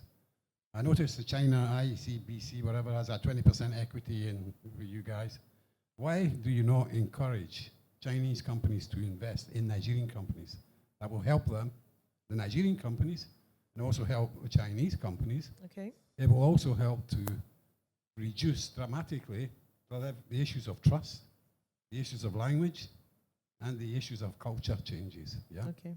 All right. I think it's very important. Second one, very quickly, is given what's happening in the world today, given what's happening with the petrodollar, given that Nigeria, I think, has 39.2 billion foreign reserves at the moment, if the petrodollar crashes, we're in trouble, I think. But we notice, given what's going on in the world, that the BRICS community is looking to build up an alternative reserve currency for the world, maybe a basket of currencies, whatever. Okay. What are you got to say about that, and where does that leave us going forward? And lastly, all right, I'm sorry, you would have to. It's in line with that one. It can't go without. All right, sorry, go ahead, please. In line with the fact that there's a quantum financial system, blockchain system coming on board, whether we like it or whether we don't, and fiat currencies may actually end up being a thing of the past. What, again, are you guys got to say, and how are you advising us moving forward on that issue? Thank you. Thank you very much for your questions. We'll try to or attempt to respond to all of them. If not, then we would have to see you privately to speak to your questions. I'd like to ask the panelists who would like to, a question on the incentives payout from the federal government, from NEPC and Stanbic IBTC as an institution. We have another question on shared facility, excellent. And we have a 3-in-1 question. And who'd like to take so NEPC obviously would take the first question, and then the second one for NEPC as well, and then the final question, perhaps Lutando can respond. Thank you. Thank you very much. On Export Expansion Grant, EEG, sorry sir, I don't know the state of your company, whether it's limited liability or, okay. If you are aware of the process, it's just to submit your documents to show that you have actually exported and you have repatriated the foreign currency into the country. You submit those documents to the Nigerian Export Promotion Council, which is the secretariat for the Export Expansion Grant Committee. It's an interministerial committee, not only NEPC. So NEPC is the secretariat for that. And once you submit those documents, it will be processed.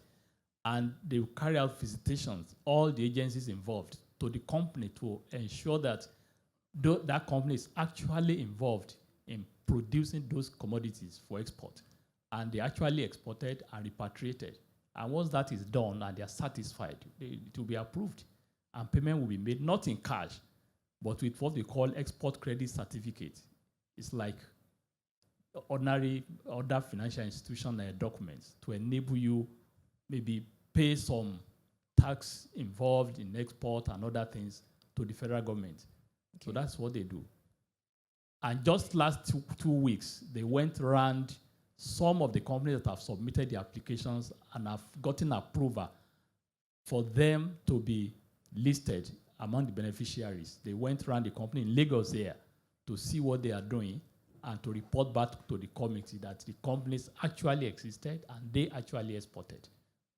So if there's any specific issue regarding your company, then you can make it known to us in our Lagos office here. I will take it up.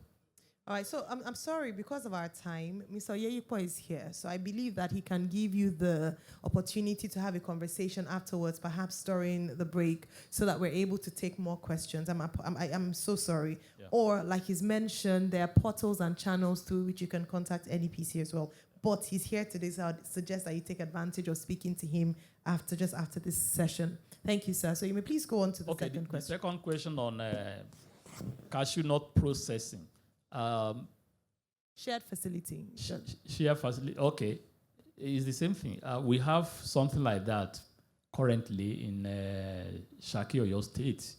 It's jointly built by the Nigerian Export Promotion Council and the World Trade Organization, where they are processing shea butter for export. And I would advise that you maybe come with your group, whether it's a cooperative or an association of maybe producers, and make your application known to us, and it will be treated. We have those facilities scattered around the country, even for leather in Kaduna and in Aba. We have a common facility center for leather and leather products, whereby producers of shoes comes around to the facility center and produce for the export market. So please make it known to us and let's look at it. Thank you.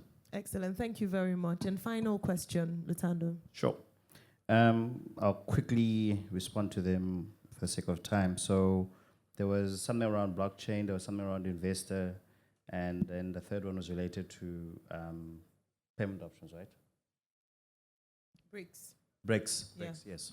So on the investor one, I mean, we say trade, and we're focusing hard today on the import and export part of it, but trade strongly goes along with investment, and that we've been doing equally, probably for longer than we have the solutions that we spoke about today.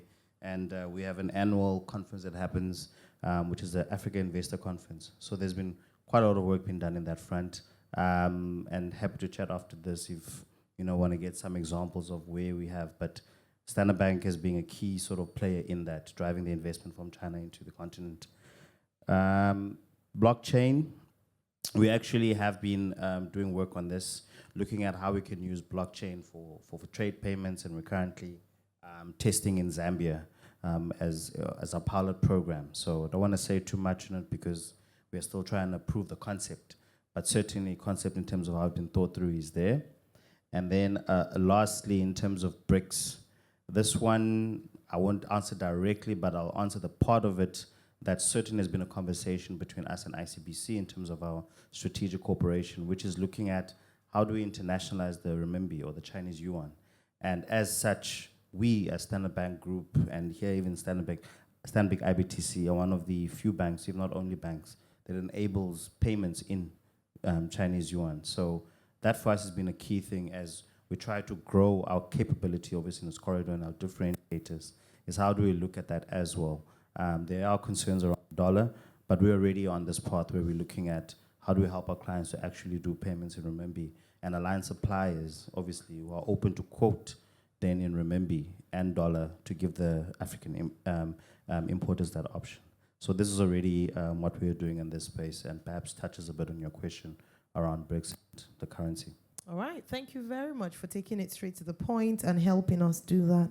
All right, I'm going to go, because of our online audience, not sidelining them, I'm going to take 2 questions on there and rapid responses to them. Again, the advantage that you have being online is that you have representatives who can respond to you directly.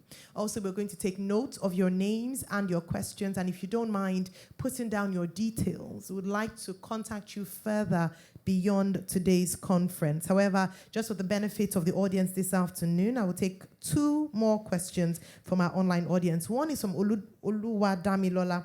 Is the trade relationship based on commodity trading alone, or are there plans to venture into skill training exchange or service, as well as beyond after-sales services guidance, particularly in machinery, in the near future? You can take that one. And then there was one around... So someone's asking how to access information on the agricultural products needed in China and product specification. Perhaps you could speak to that, Mr. Victor, just how, especially with the Nigeria house in China. And then one more question, and then we'll go. Okay, so this one, Market Square Collections is asking, what kind of product is the Chinese market open to from Nigeria to China, and what are the documentation requirements? So I'll ask you, Lutando, to please take, and then Mr. Victor can respond to the second one. Okay? Thank you. So let me tackle that last one, because it's top of mind.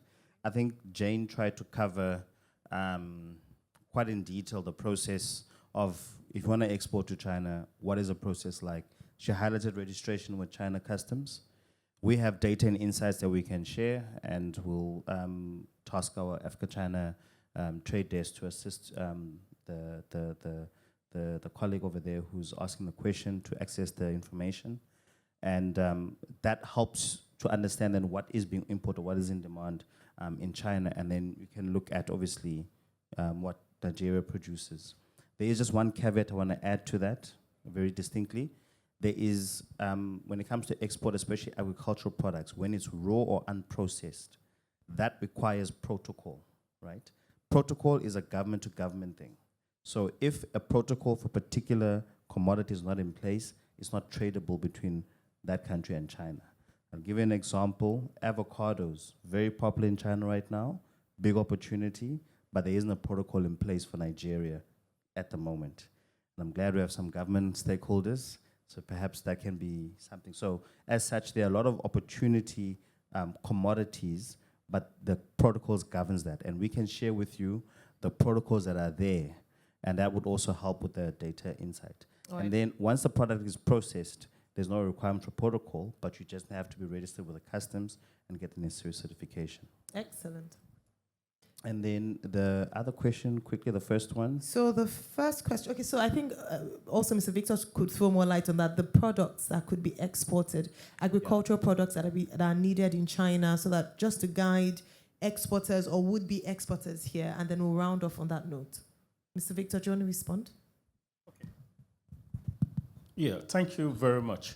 Most of those products, they have to be those products that are on protocol list, as my friend already said. One of them will be, of course, from experience, dry split ginger that we have exported before. We have sesame seed. We have sorghum is on the list. We have, I've said dry split ginger, sesame seed, sorghum, cashew bean, cassava chip, animal skin. Okay, iron ore is on the part of solid minerals. So the product on protocol list, Chinese protocol list that we can export now from here are those ones I've mentioned. If you send out peanut, for instance, it's not on the protocol list, it will not be accepted. So concentrate on sesame, dry split ginger, cashew, dried cassava chips, sorghum is there, just as I've mentioned. Thank you. Thank you very much. Okay, so on our app, we'll try to ensure that we have the details of our panelists for those who would like to ask them questions. So for someone like Mr. Victor, how to access that service in terms of the shared warehouse in China. I think that's really important. For the NEPC, information online there. Of course, information from Stanbic IBTC and the Standard Bank Group, really important. Standard Bank, definitely important. And of course, if you need statistics, facts, information, Fola would be more than happy to help you with that. I'm sure you'd agree with me that we've had a truly insightful and enlightening conversation this afternoon. So please, can we really honor and celebrate our panelists for today? Thank you very much, Fola, Abimbola. Thank you, Lutando, Vuba. Thank you very much, Mr. Samuel Oyeyikwo, Mr. Victor Ayemere, and of course, not forgetting Jane Hugh, who joined us from China live here at today's conference. Thank you very much, Jane. And thank you all so much for your questions. I felt a bit sorry for the panelists, but they were definitely up to the tasks. Please, a round of applause for yourselves for being such a fantastic audience and engaging with us this afternoon. We want to take your questions further, so please do not forget to speak to us at the Stanbic IBTC Africa-China desk. We want to listen to you, we want to respond, and of course, we want to work in synergy with you for growth. And on that very dramatic note, we'll stand up and go off the stage. But please, would like to take a picture with the panelists, and then we will go straight to the masterclass. That's the final thing for today before we go. Thank you.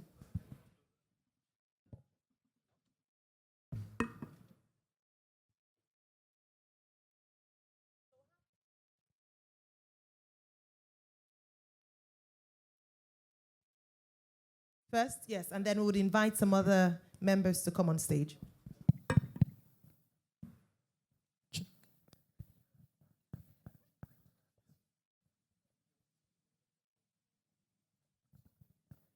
Check.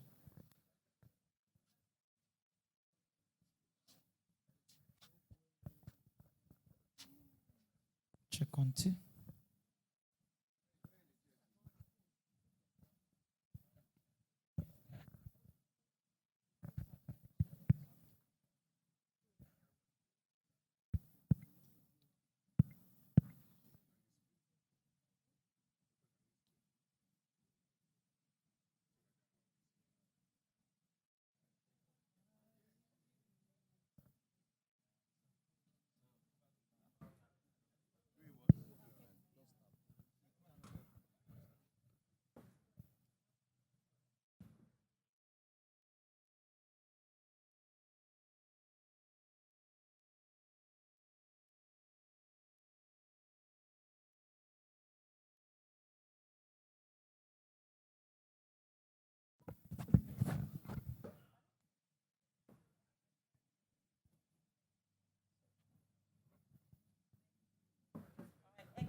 Thank you very much. Okay.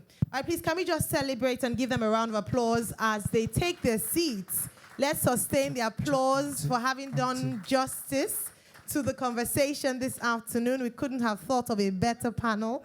We're really grateful to you, and we look forward to more conversations. Please, let's take advantage of their presence here as we can ask further questions after the conference. Okay, so moving on very quickly to our final session, our final formal session for today's conference. Very important, we're going to be having a masterclass on trade. So we've been speaking on the opportunities and how we can work in synergy for growth from Stanbic IBTC's perspective, and of course you as our clients and potential clients. And now, as a value add, we'd like to share with you practical ways on trade and how you can really leverage that to expanding what's currently on ground. And to lead us on this, to facilitate this masterclass, I'd like to invite to the podium Head Trade, Transactional Products and Services, Stanbic IBTC Bank, Seun Ogundolakbo.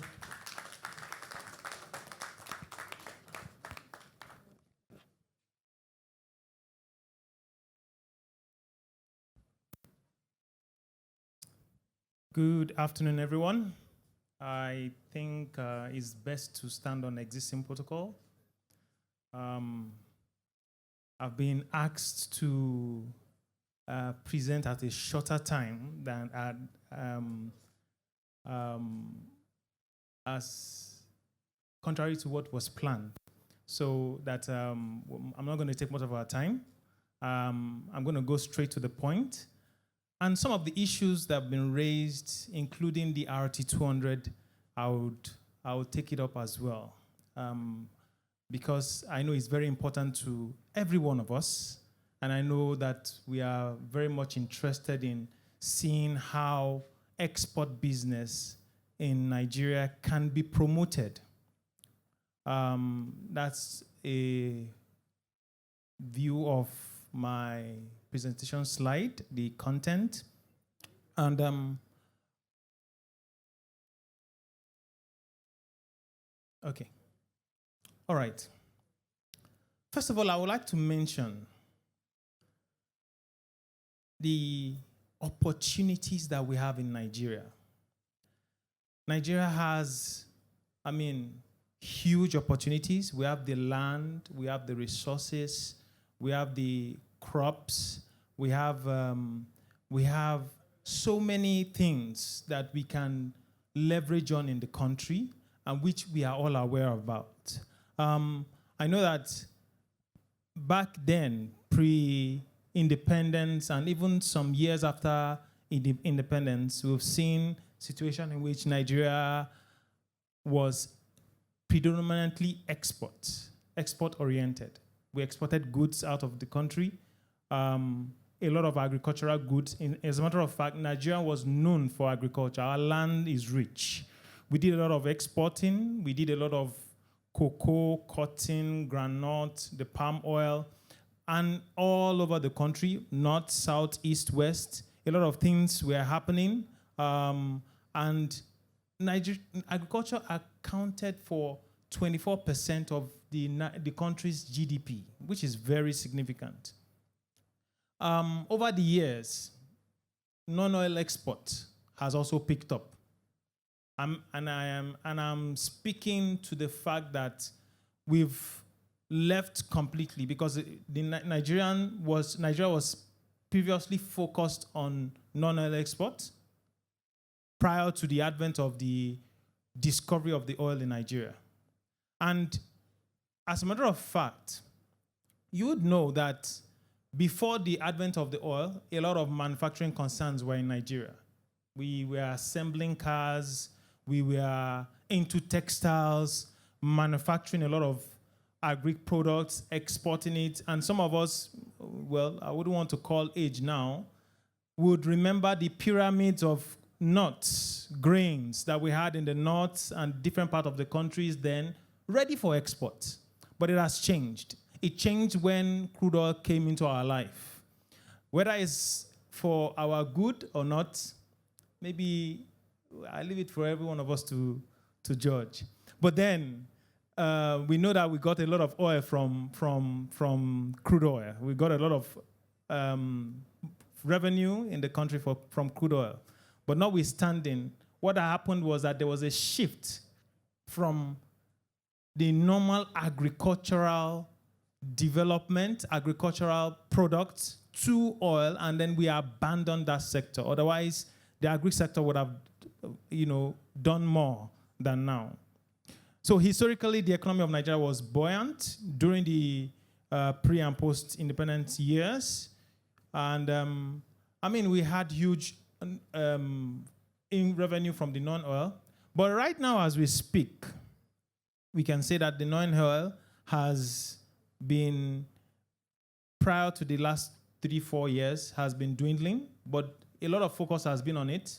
Government is focusing on that, realizing the fact that if you want something more sustainable, we need to shift our gaze back to the oil sector. Sorry, the non-oil sector, which is the agricultural sector. And beyond the agricultural sector, we are also looking at the resources in the country, the mineral resources in the country. We have different mineral resources, and this is even more than agricultural products. It's scattered all over the country. We have the gold, silver, bitumen, titanium, iron ore, diamond, all scattered in different parts of the country. And every state, and that's very insightful, every state in this country has one mineral resource or not, or the other. Every state. Government, in its effort, has tried to promote investment in these mineral resources in the country, and whosoever is investing has been granted tax holidays just to support the exploration of these resources. However, we need to do more. And, apart from mining operation, we know that investors have the benefit of value adds. So you are bringing in equipment for the mining, you are creating jobs. There are a lot of economic activities that comes into mining in the country. So I've talked about two things, agricultural sector and then the mining sector, which are very key in the country. They are very key to us as a country, and these are where there are potentials that we are yet to tap to the fullest. I reckon, like I mentioned earlier, when we were, before the advent of oil, we had focused on agriculture, but now more than ever before, we need to get our gaze back to it to see how we can move further. But just let me give you a short trend in recent times of trade in Nigeria before we go deep into one or two things that we need to highlight. Like I said, I'm mindful of time. So between the last 5 years, we've seen trade increase. Over the last 5 years. 2020 was an aberration because of the COVID year. The lockdown impacted trade. But notwithstanding, you can see that the numbers are not too bad, not as punitive as we thought it would have been. And then, of course, in 2021, it bounced back.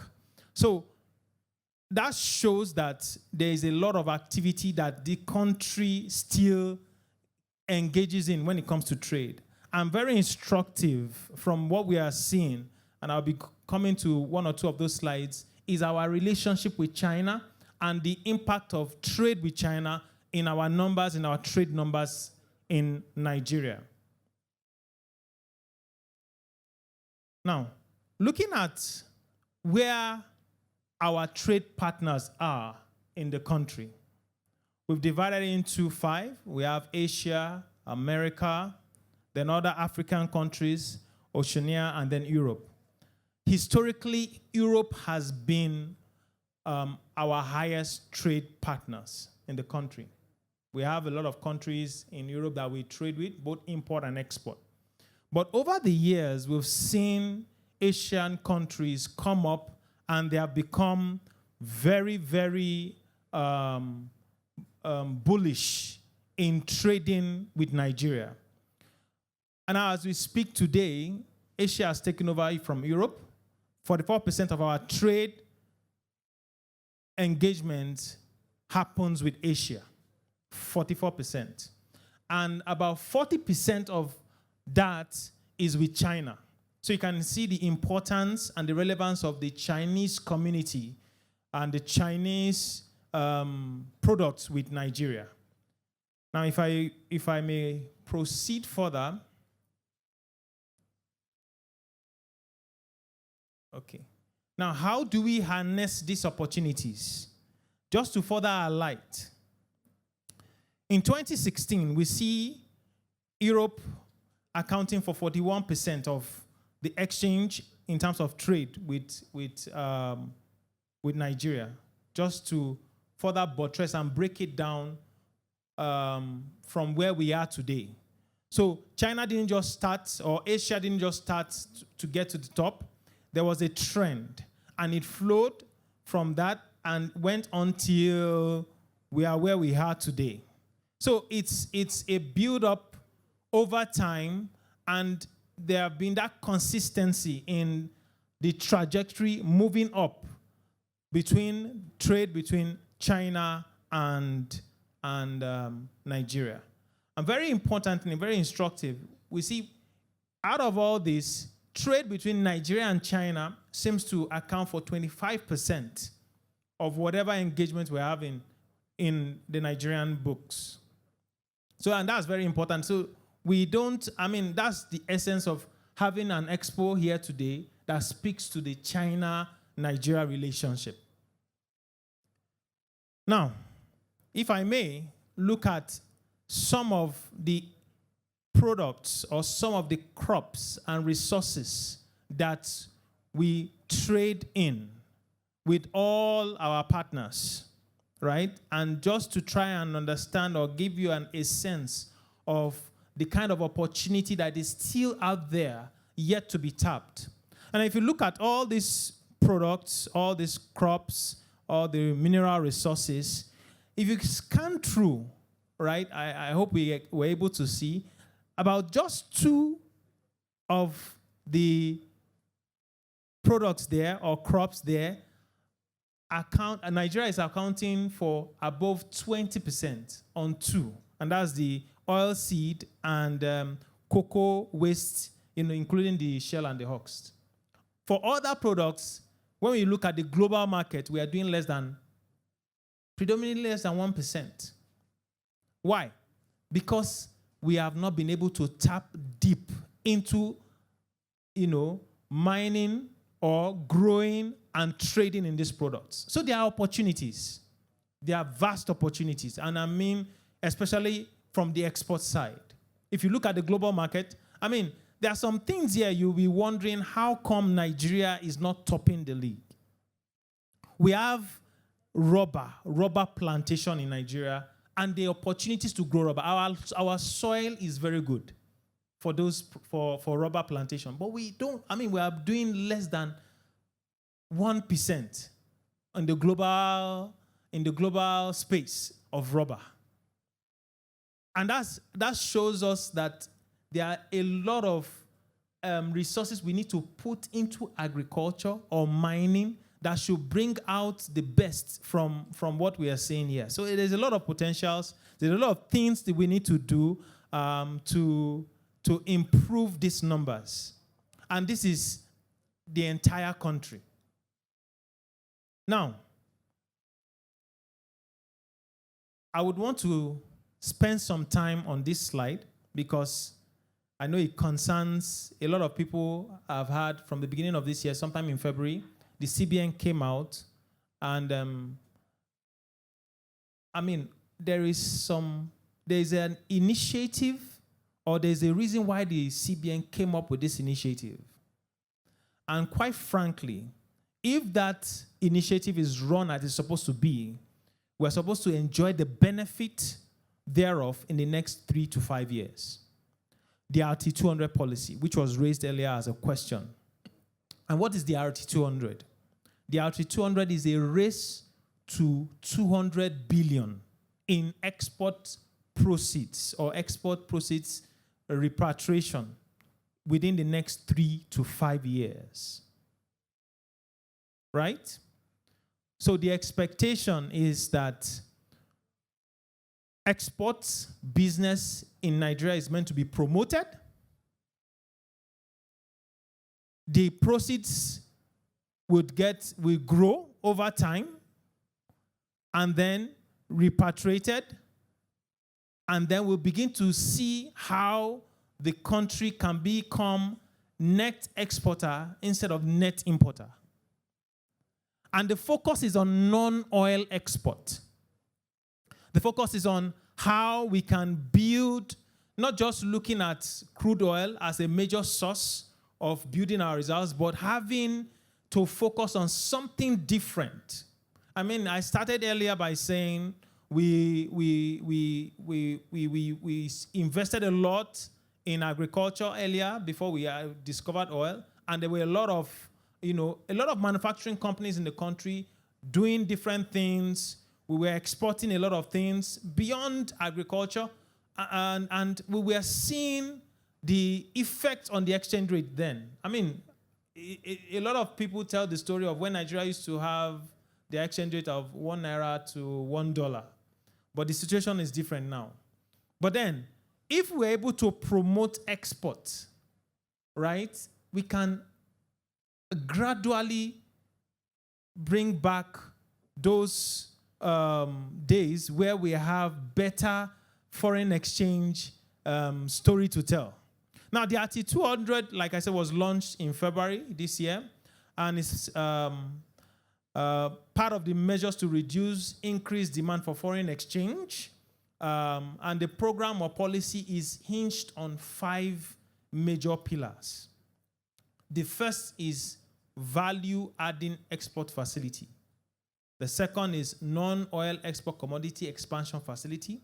The third is non-oil FX rebate scheme. The fourth is dedicated non-oil export terminal. And then, of course, there is the biannual non-oil export summit. Now, I would want to explain each of these pillars to us in a way that we would all understand. And I know a lot of us, and I believe there are exporters in this room already, have an understanding of what this policy is all about.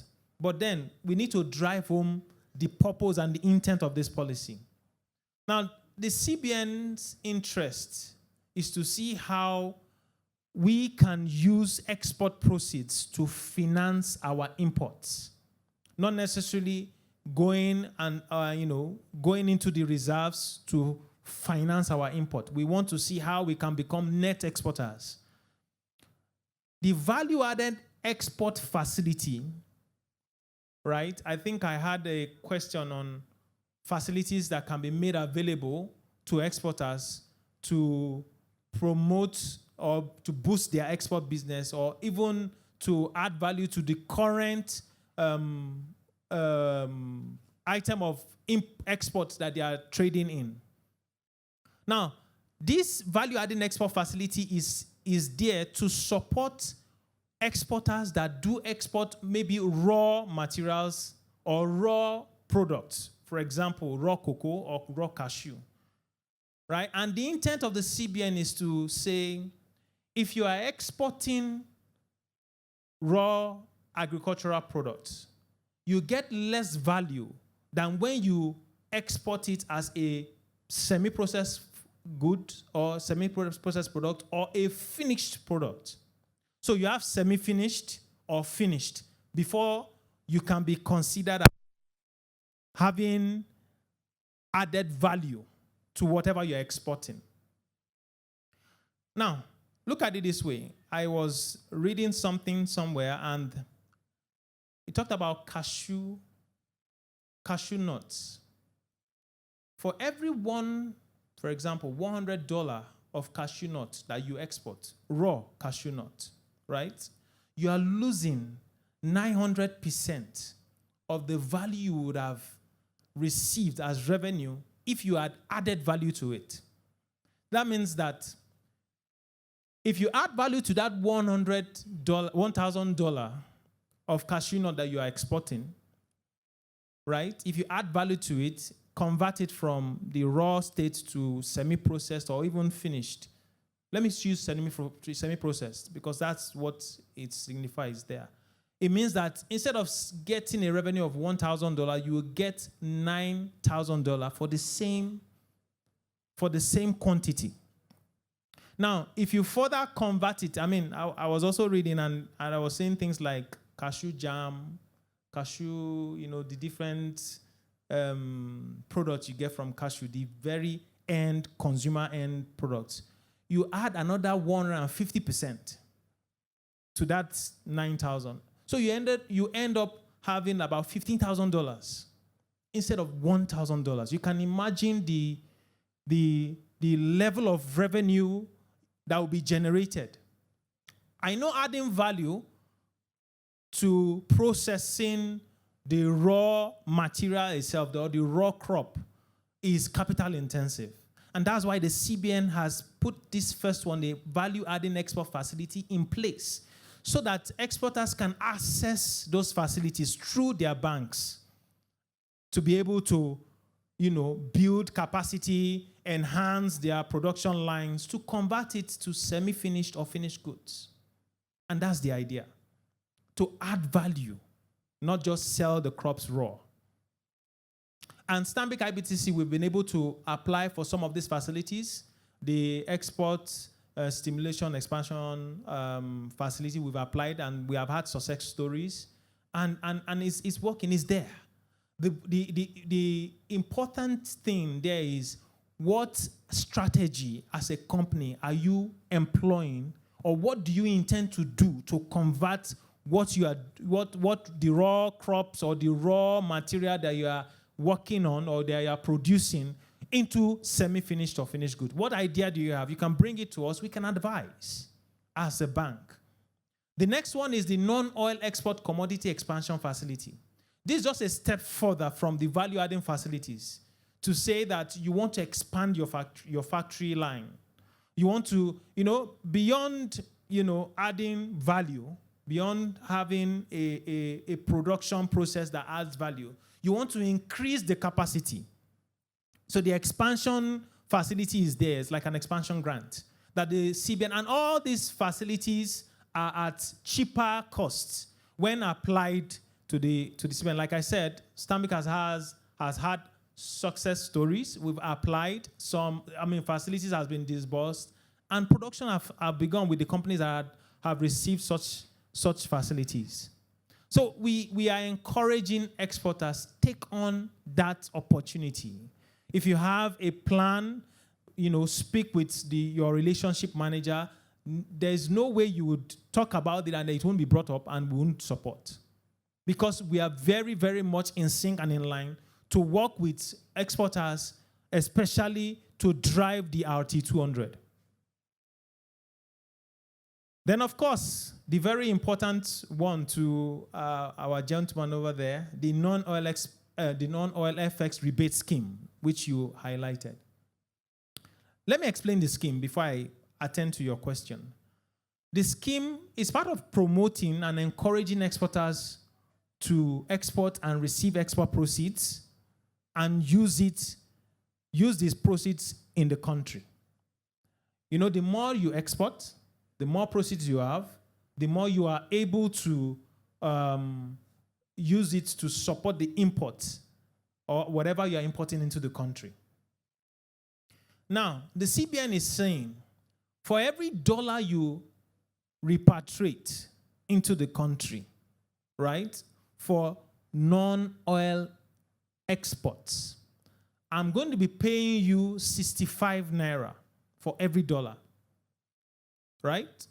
That's, you have the export proceeds, you sell it to your bank, right? And then, you get, the bank, of course, applies it to third-party exporters, third-party importers that are seeking FX to pay for their import. Then the CBN will pay you 65 naira. Now, if you have an import business as well, and you want to apply it for your own, the proceeds to pay for your own item of import, you can still benefit from the rebate scheme by selling it to the bank, and then the bank will sell it back to you. For that particular scenario, you'll be getting 35 naira for every dollar you sell to the bank. So that, at both ends, whether you are selling to the bank is selling to the third party or selling back to you for your own use, you are still getting a rebate. And that policy has been put in place, like I mentioned, to encourage exporters to do more. Right? So, the question you asked, because the CBN rebate scheme, whereby they pay exporters or give them the rebate for the export proceeds repatriated and sold to the bank, is done quarterly. So we've had the first quarter, we've had the second quarter. We are currently compiling lists for those who have exported and repatriated for the third quarter. Right? The first quarter funds have been paid. The second quarter has also been paid. As a matter of fact, in Stanbic, we applied for about 550 million in terms of rebate for our customers.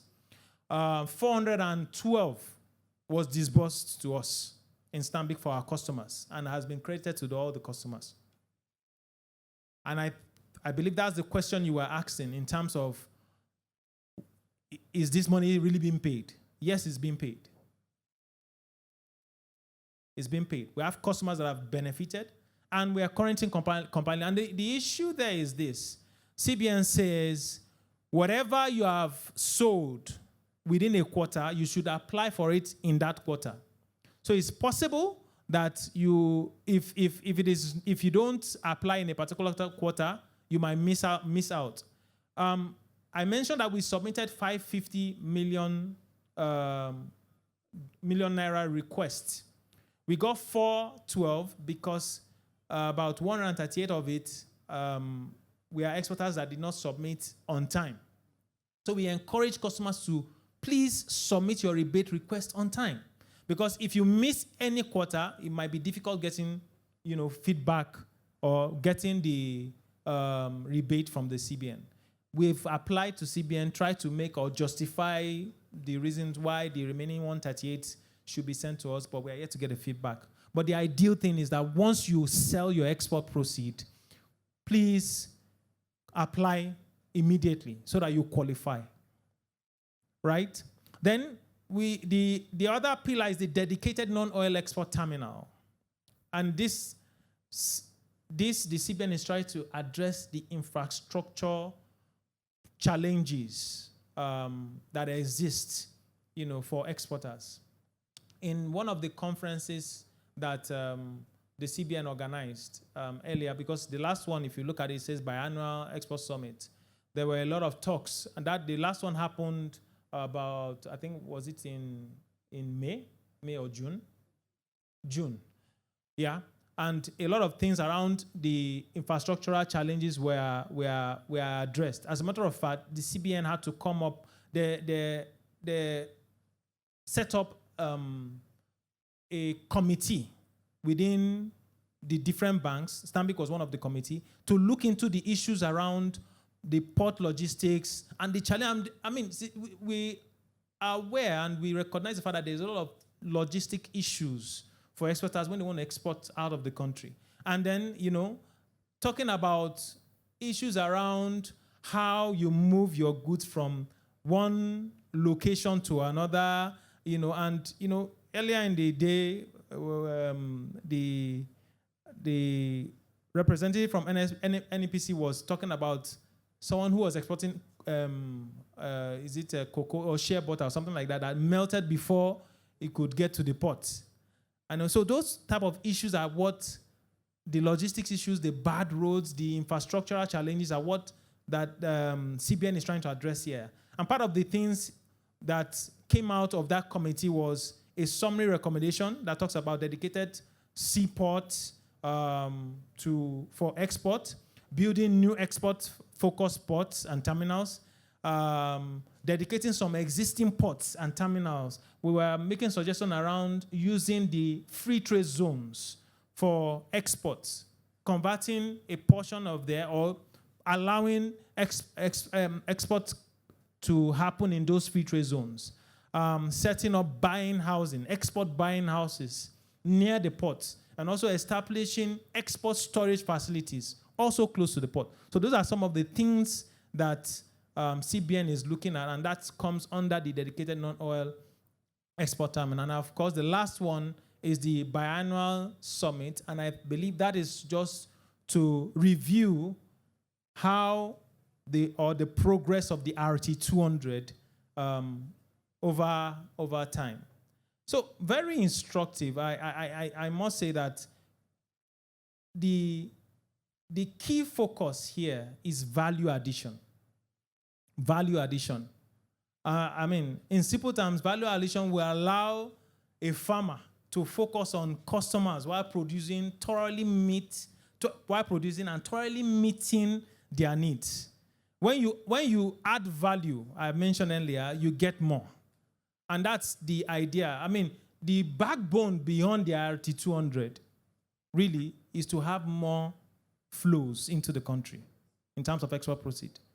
And value addition plays a key role in it. I mentioned the issue around processing your cocoa or your cashew into something that would bring in more proceeds than exporting raw.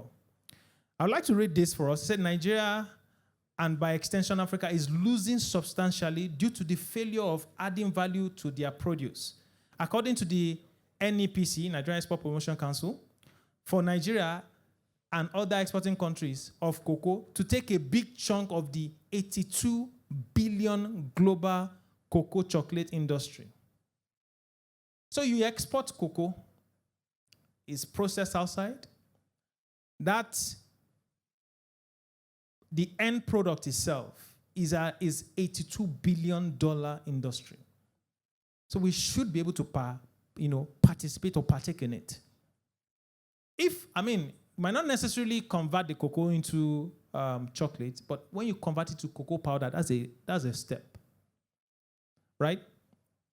So we move on, and this time around, I'll be going to, I just want to talk on after. This is an initiative that has been spoken about before.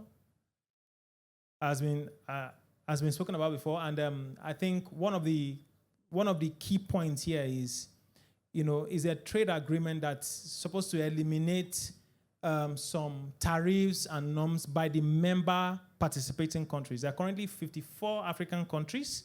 38 of them have deposited their instrument, and there's a lot of things that are moving forward on it. But if I may quickly touch on a particular aspect of AFTA, which is PAPS. And the reason why I want to talk on PAPS is because it has to do with the tail end of any trade transaction. All right. So it has to do with the payments. For PAPS, it's simply paying in your local currency to your trade partner offshore, and the trade partner receiving the proceeds in their local currency. That's the point. That's the simple logic to it, if you want to explain it to a layman. And first of all, after bringing up PAPS, the idea is to localize it within West African region first before expanding into Africa. But very instructive, right? Sometime earlier in the year, maybe in the early second quarter, we discovered that the Chinese community took interest in it. And they had a meeting with the body to say that they want to participate in PAPS, meaning that instead of you trading with Ghana or other West African countries alone, they want that trade to happen between ourselves and China. And you can imagine how you would cut out the issue around FX, sourcing for FX. When you export or import from China, you make your payment in Naira, and you get the exporter over there gets the payment in CNY without going to source FX from the bank. And that's great. As a matter of fact, we're looking forward to that discussion between China really materializing, and because it's going to be a very great leap for Nigeria, for Africa as a whole. Because of my time, I would want to move forward. Sorry, okay. This talks about the process of PAPS. This is the long version of what we know today when we transfer funds from Nigeria to the beneficiary country, say China, for example. It goes through this long process. But when it comes to PAPS, the process is shortened. Sorry, please, it's not changing. Okay. So when it comes to PAPS, what you are doing is you are paying in your local currency, and it goes to the receiving current country, and the beneficiary gets in their local currency. Of course, there is PAPS and NIPS in between facilitating that exchange. And the way I explain PAPS, the platform, to someone is this. Every one of us have our internet banking, right? You sign on, you process instant payment, exactly the same thing. This is an instant payment platform, and payment is done immediately. So and this is supposed to be the background to which is supposed to facilitate the trade or whatever trade we are doing with the countries, with China, with whatever country that we are exporting or importing from. Hello? Can you, maybe you just, move to the next slide, please. It's not working. All right, so we've spoken about the challenges, and I think we've dealt on some of the challenges we have seen in doing business. I mean, in the country, we have a lot of policy issues, security issues, infrastructure, financing. But then, in the midst of this, when we look at the opportunities and all the other structures that the bank has, as well as the backing of the CBN to tackle infrastructure, financing, payment solutions, and the logistics challenges, we'll be able to move further and, help to facilitate the export trade in the country. Next slide, please. Go ahead, please. All right, so just want to touch on the way forward as I round up. Right, first of all, we look at port logistics, and I've mentioned that, which the government is looking at. We look at the operating environment. There were questions around the export expansion grant, which I'm sure the NEPC is also looking into. A lot of concerns are there. Our customers, our exporters, able to get this grant? Are they able to harness the opportunities there? And quite frankly, even like I said, we've been facilitating a lot of stimulation grants and incentives from the CBN to get cheaper source of funds for our clients and customers. The third one talks about innovation and digitization.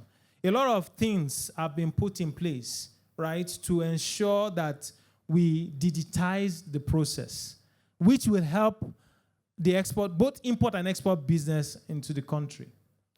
The banks today are deploying a lot of resources. I mean, some of the things, things like the optical character recognition in examining documents, whereby, it facilitates the review of documentation and, payments are made smoothly are some of the things that we have put in place. And then, of course, going into the e-documents and I must say, the government or the CBN is really, really interested. I mean, Stanbic was invited to make a paper presentation on digitization, and these are some of the recommendations that was made during the seminar on how we can digitize or looking at digitization after or post-COVID. So this is very instructive. Can we please change? Okay. Then the next way forward is we have financial institutions other than looking at the CBN. There are some that have engaged some other financial institutions, global financial institutions that are providing cheap funding also through the banks to support export business. So that's why very important and very instructive. We need to partner with our customers. We need to partner with them to look at and share your vision and look at how we can support you at whatever stage in that business, whatever stage in your plan, to help you bring the idea you have to limelight. All right? So, and then looking at standardization, apart from the work CBN is doing, but looking at our standardization, a lot of complaints about how goods are being accepted generally as, in the global world. When you export, there have been complaints around when you export and you don't see export proceeds coming in because the goods are being rejected. Why? Because they said that it doesn't meet the standard.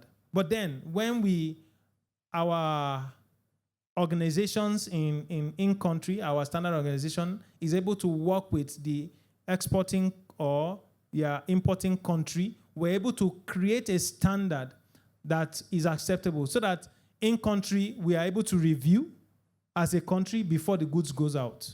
And I know a lot of things, a lot of work are being done by the bank, especially in our China relation, to see that whatever we are partnering or whoever we are partnering in country and in China, the goods are acceptable.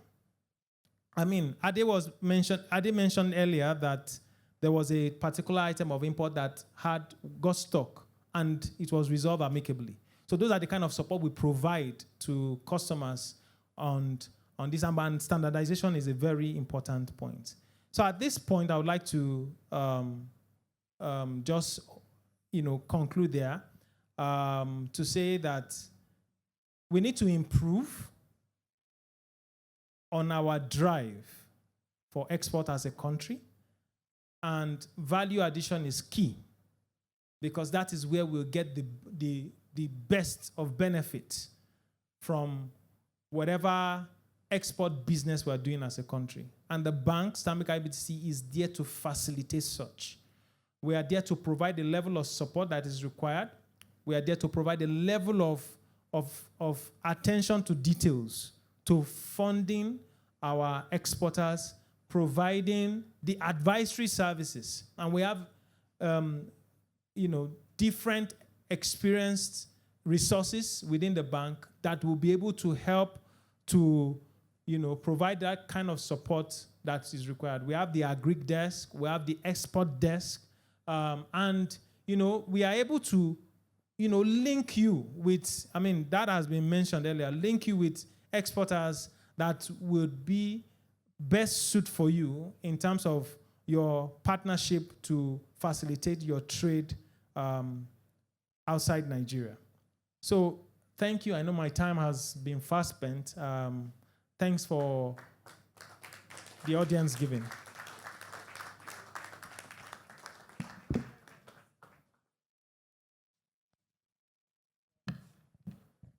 Thank you for doing that detailed, in-depth presentation on Masterclass in such a short time. I know you'd planned for us for longer, but you were able to still pass on the message with great insights in your presentation. Please can we really honor and celebrate Mr. Seun Ogundolapo, Head Trade, Transactional Products and Services, Stanbic IBTC Bank. So we know that we have some questions in the room, so we'll just take 3 questions in total. Perhaps just to give an advantage to those who are online, as they were not able to ask their questions fully in the last session. We'll have 1 question if we have any here, and then we have 2 from our online participants. Some questions have come on already.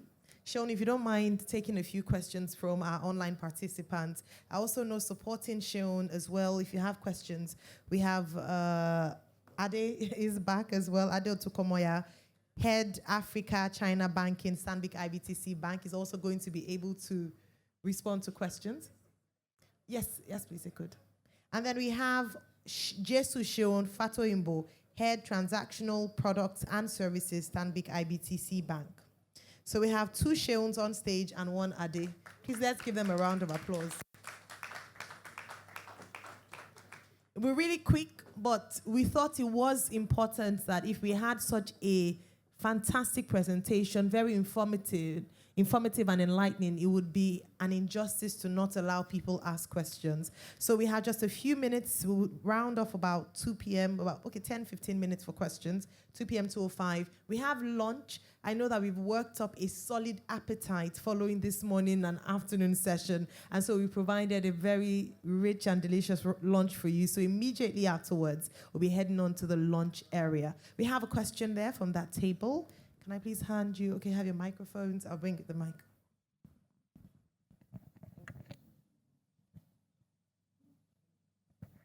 Thank you. Good afternoon, everyone. My name is Tony Asada. I'm a lawyer, and my question for the panel is, I have a client in Warri that operates a farm. The farm has been in existence for about 3 years now, and it started on a small scale and slowly been building up. and they indulge more in imperishable items like green peppers, chili peppers, cucumbers, and the rest. And they operate within that area in Warri. But we've been discussing on how they can diversify and you possibly export. So my question is, what advice would you have for someone like my clients about what's the starting point and how they can access funding and just increase their capacity? Thank you. Thank you. So we'll ask all the three questions and then each of you can take one of them. So we have from our online platform, and just really celebrating our online participants. You have been really wonderful. Thanks for engaging with us and sharing your thoughts and questions throughout the duration of today's conference. All right, this is from Tajuddin Egbeda, Lagos. He says, good afternoon, everyone. It's nice to be a part of this laudable and interesting event like this. Please, I would like to know if charcoal and cow skin is part of what can be exported to China. Secondly, would like to know how Stanbic can be of help or assistance to her customers in terms of payment to a company outside Nigeria for payment of goods, aside from letter of credit. So I think we touched on that briefly earlier on, but we can expound on that. And then the final question is from Gabi.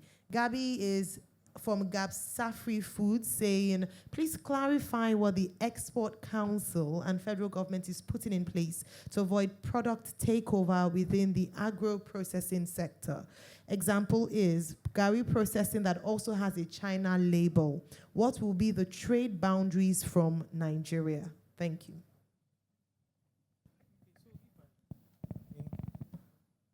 If I may take the first question.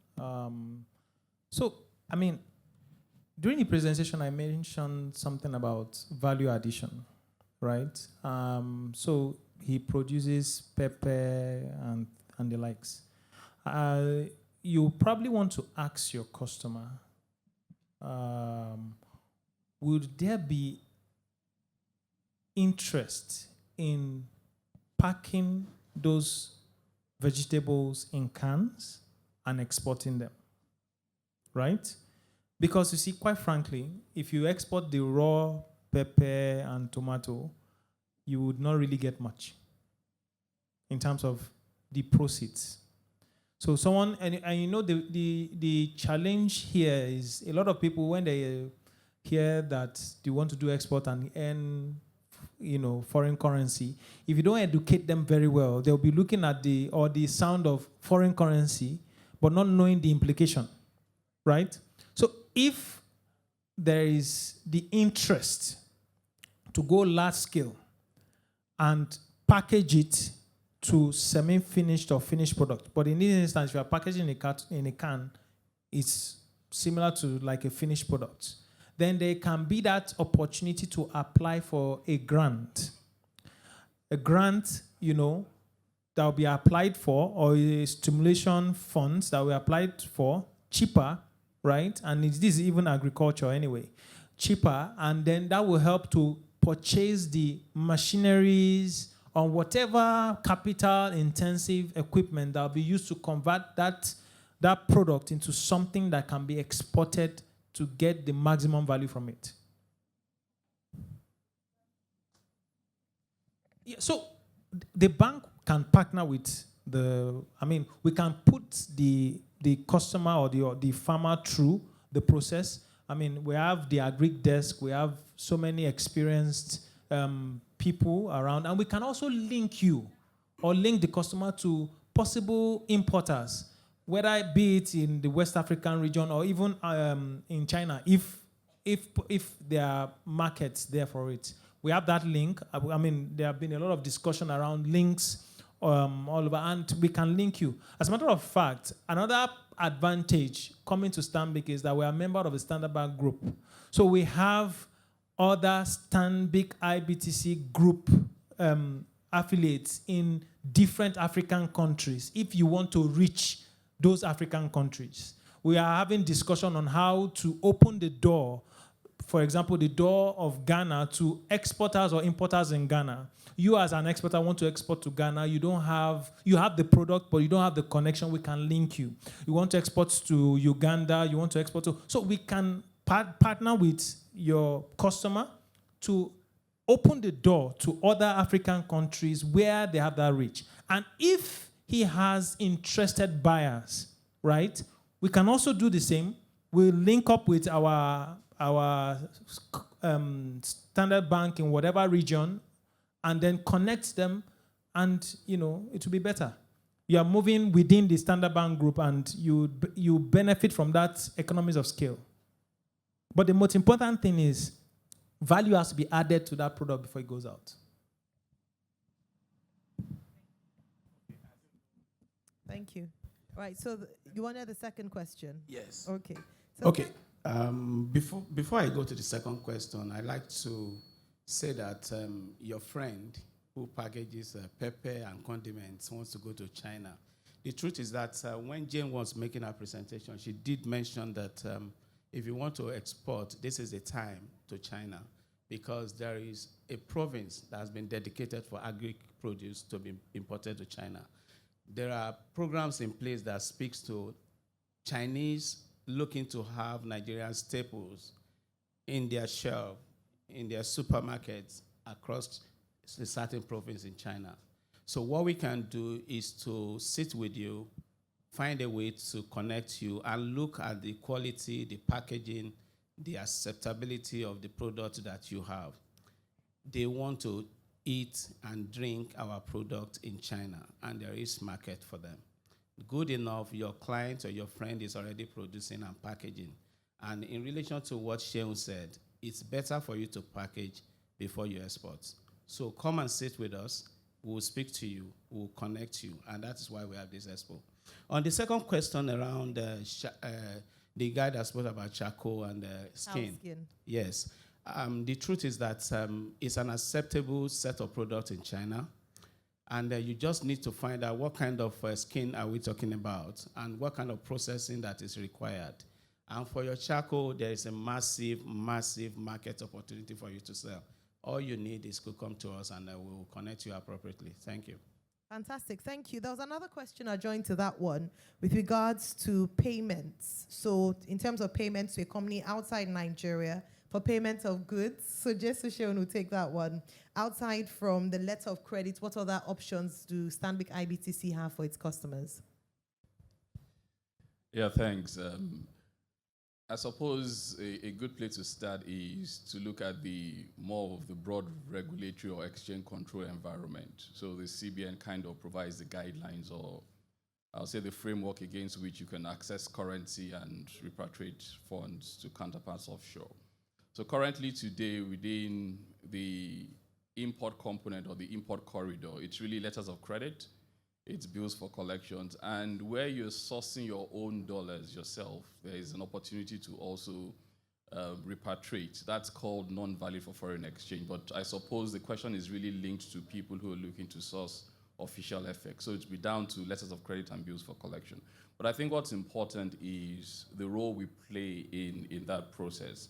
Again, and without belaboring the point, you're dealing with the largest banking franchise on the continent being Standard Bank. You're dealing with the only triple A rated financial institution in Nigeria being Stanbic IBTC, and the largest bank in the world, ICBC.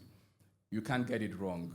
The insight or the IP we bring from a payment standpoint doesn't just look at the constraints from a liquidity standpoint, because we all know today that FX or availability of FX is a bit of a constraint.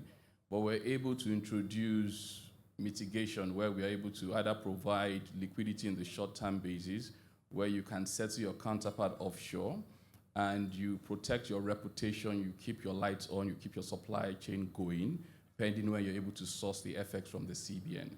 So beyond availability of FX in the immediate, we're able to bridge whatever gap or whatever window of time you require to source the currency. Beyond that is what I call the risk mitigation, because again, you don't just want to go into a transaction with a counterparty you don't know. I think the earlier panel kind of highlighted the key importance of the role we play in terms of linking you as an exporter to trusted counterparts in China. But more importantly, you're using instruments. So, and I highlight an LC as a critical instrument because it's pretty much your identity or your signature as a bank, your what out there in the marketplace.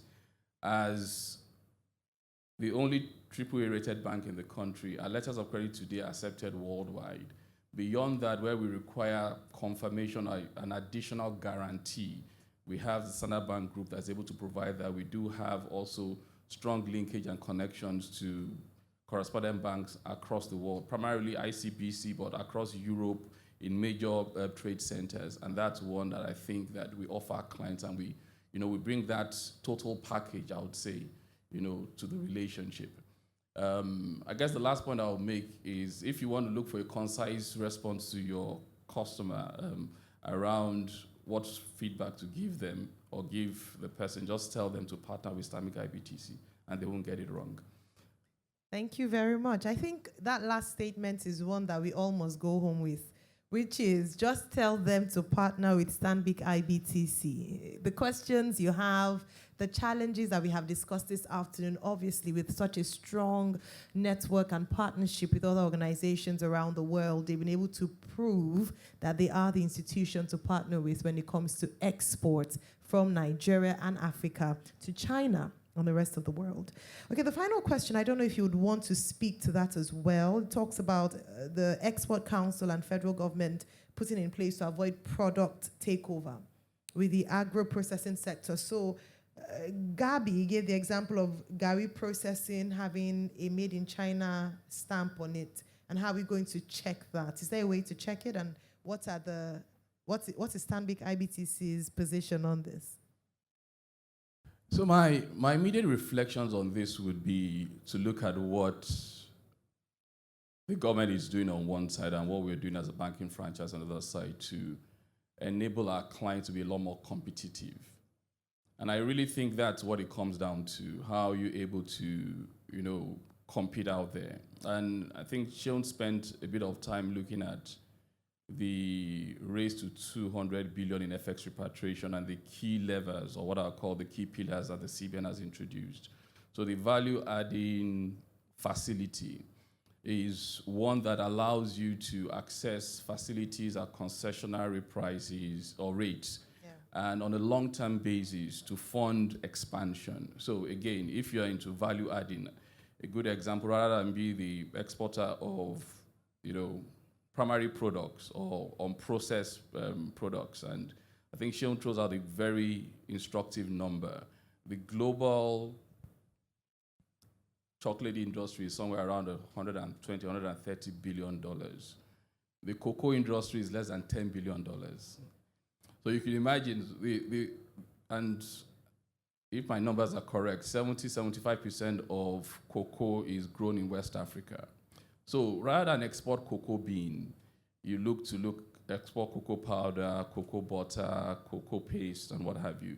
So I think first is, what are we doing to enhance, enable, or partner with our clients to be a lot more competitive? I think the federal government is doing, or the CBN specifically is doing a lot in terms of the facilities around value-adding facilities. So it's really saying that if you want to add value to your primary products, to expand a plant, to expand your factory, we're going to give you concessionary pricing on loans.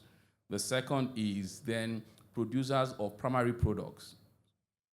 As we expand the facilities, the raw material input should also be available. So how do we support to continue to increase the throughput that goes through those facilities? And beyond that is the rebate scheme, which kind of cushions the impact of the currency devaluation, or at least the delta between the official market and the unofficial market, as it were. So I think those, as initiatives of the CBN and the federal government, kind of enable clients to be a lot more or exporters to be a lot more competitive.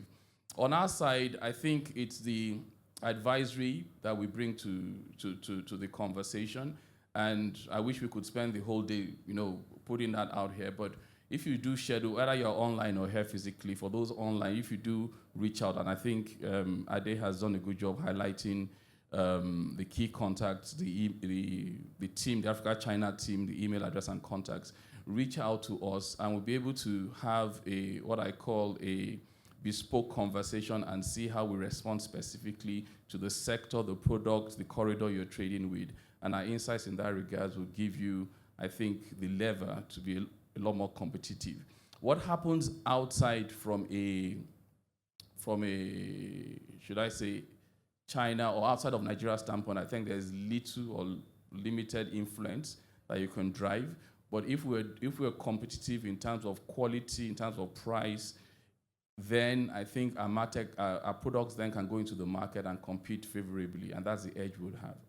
Excellent. Thank you. Ade, you wanted to add something? Yeah. I mean, the question spoke to having to see Gary's packaged in China, right? Yeah. So trust me, if you look at the back of your iPhone as you're seated there, the company is an American company and the iPhone is manufactured in China, right? So make no mistake, globalization is here. The competition boundaries is no longer there, is non-existent.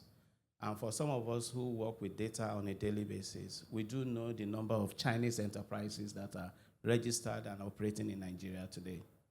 And they're operating in all the segments of and competing with you seriously, right? I've had the benefit to travel across the country.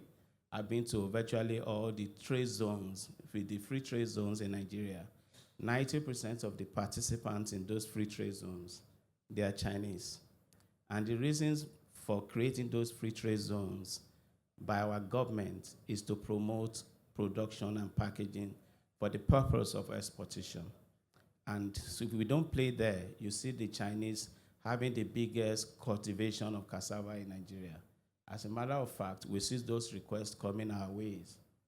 And our forefathers that used to cultivate cassavas are no longer here. We are looking at doing another thing. But the Chinese has come to your place, your space, to cultivate, to package, to sell to you, even before the export.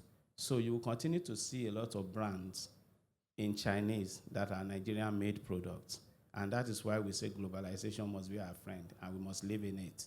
And take the advantage when the Chinese also says, Nigeria packaged and made goods, we welcome you to bring them to our shops, to be on our store, to be on our shelf. Take the advantage, package and send to China. And that is kind of synergy we are looking to build. Phenomenal. Thank you so much. What a way to round up this particular segment and the Q&A. Someone asked the question, actually, Dr. Yashim Nuhu Andrew, saying, how do I get the hard copy or electronic copy of this lecture or presentation? Well, we have good news, not just only for Dr. Nuhu Andrew, but for every participant here and online. If you download the Stanbic IBTC event app, from which you're probably watching us from, and for those who are here, you can head on there. There's a lot of value on there, part of which is that you can access the documents that have been presented today. So if you'd like a copy of Sean's presentation, it's going to be uploaded on the app, so you have access to it without us having to get your email addresses. Again, I'd mentioned earlier on that it's a great platform for networking. So you literally can find out the participants on there, swipe to have a conversation with them, and there you have your virtual matchmaking started, and before Stanbic IBTC comes to cement the relationship and be your ideal trade partners. Thank you very much to Seun Ogundolakpo. Really, really grateful. Thank you for that excellent presentation and joining him to take questions. Thank you, Ade Otukomaya. You've been very prominent in today's conversation. And thank you to Jesu Seun Fatoyimbo. Really grateful for your, for your response to the questions. We'll have a quick photo op. Yes, please. Let's give them a round of applause. Two more things and we're out of here. Very simple. One, a photo opportunity with our speakers, our responders, and then the closing remarks, and then we're on our way to some nice Stanbic IBTC kind of lunch. Please don't be in a hurry to leave. It's going to be fantastic. For those who are online, it's quite unfortunate that you're not able to participate in this particular aspect of the program. But let's have lunch, in the virtual booths and exhibitor stands. You just might find something that's worth more than food. So whilst we wrap up, please be our guests afterwards. Go through the exhibition and speak to the exhibitors today and tomorrow. And as has been mentioned, the app is going to be live till the end of this year. So please ensure you participate and leverage the excellent resource that's on there. Again, the app to download is Stanbic IBTC event, and that's where we have our virtual exhibition for the 2022 Stanbic IBTC Africa-China Expo. So just pictures, and then we have the closing remarks, and then we go out for lunch. Thank you.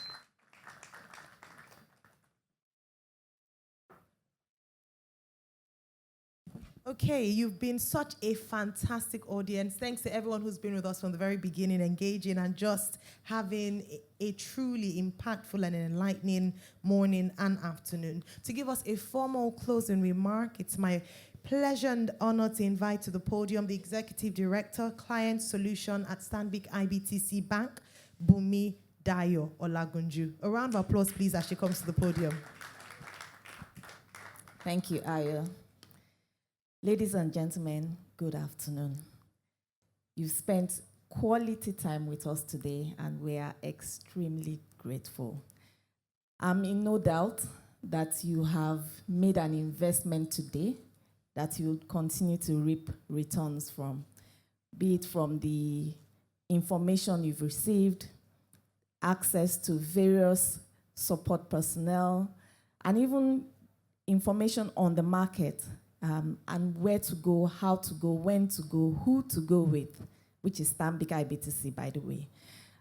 Thank you so very much. We are extremely, extremely grateful that you made the time to join us today's exhibition. It is not the end of a good thing, though we have come to the end of today's program.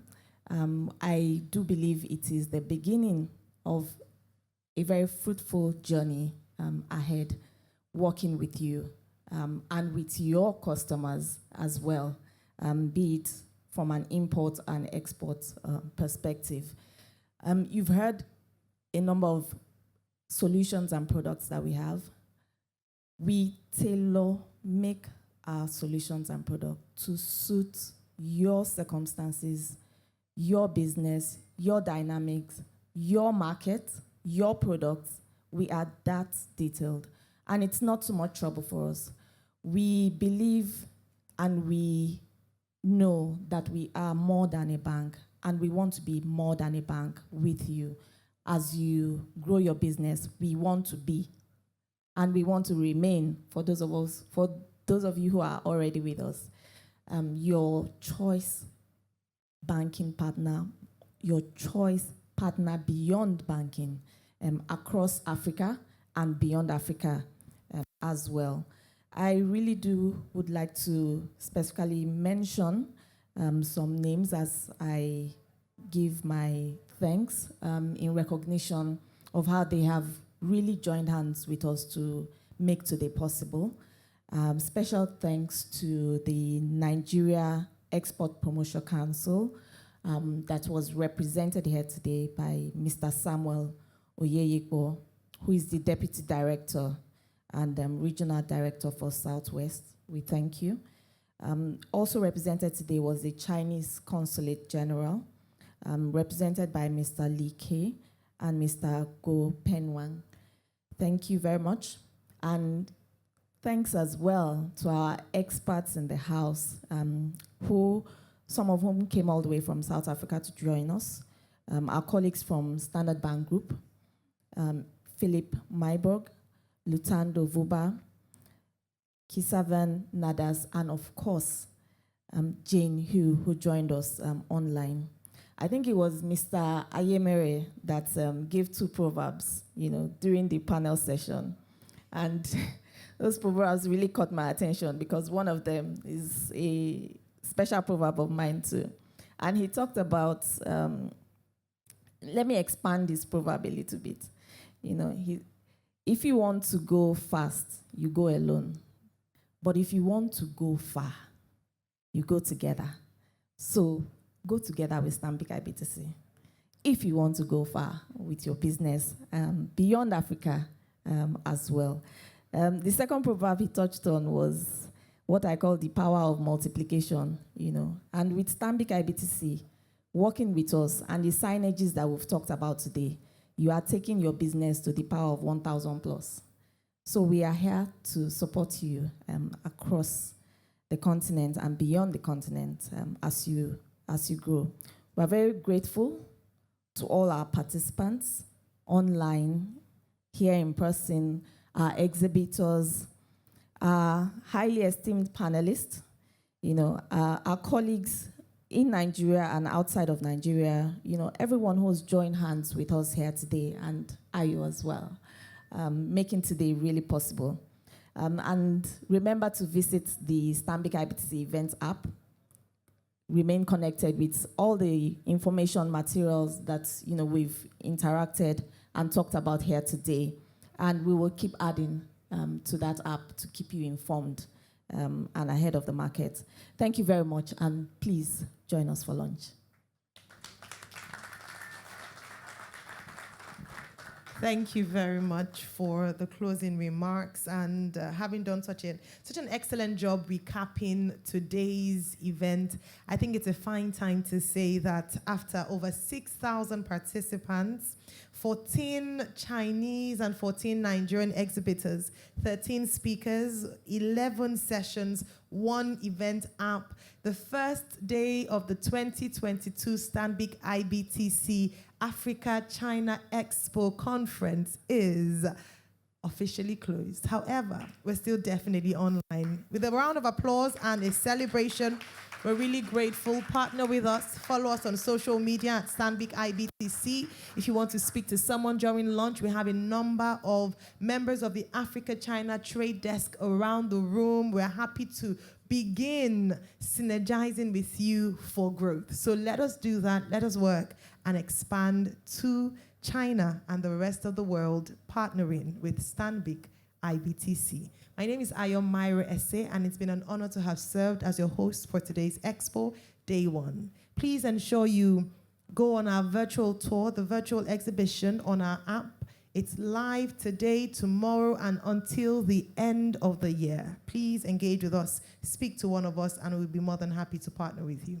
Thank you, and have a good afternoon.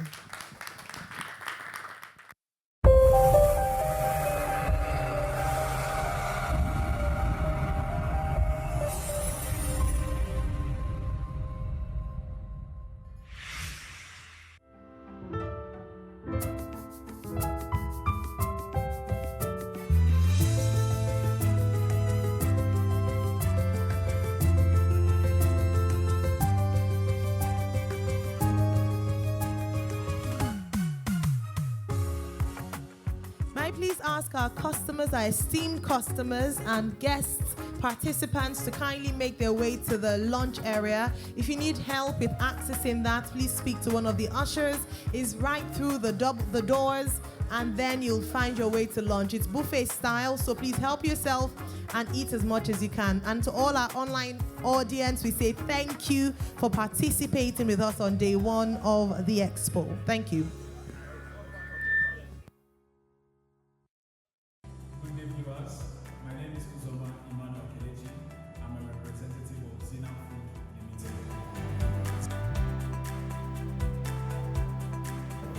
My name is Mohamed, and I'm a representative of Wales Industries Limited. Good day, viewers. My name is Laura Sukoji. I'm a representative from Sahara Food and Beverages Industry. Oh, hi. My name is Patrick Rotier, the representative of Polygon Investment and Government.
day, everyone. I am CS Anthony, the representative of Java's Iberian Limited.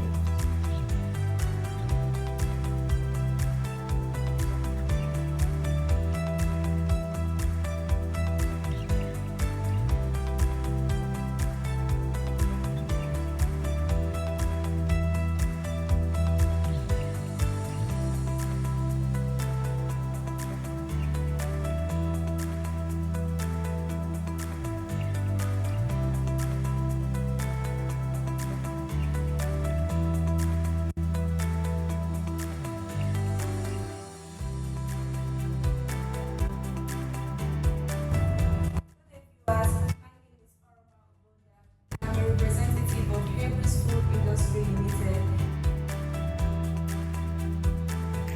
Good evening, viewers. Welcome to Low Agro Industry Limited. My name is Loke Karat Abolaji.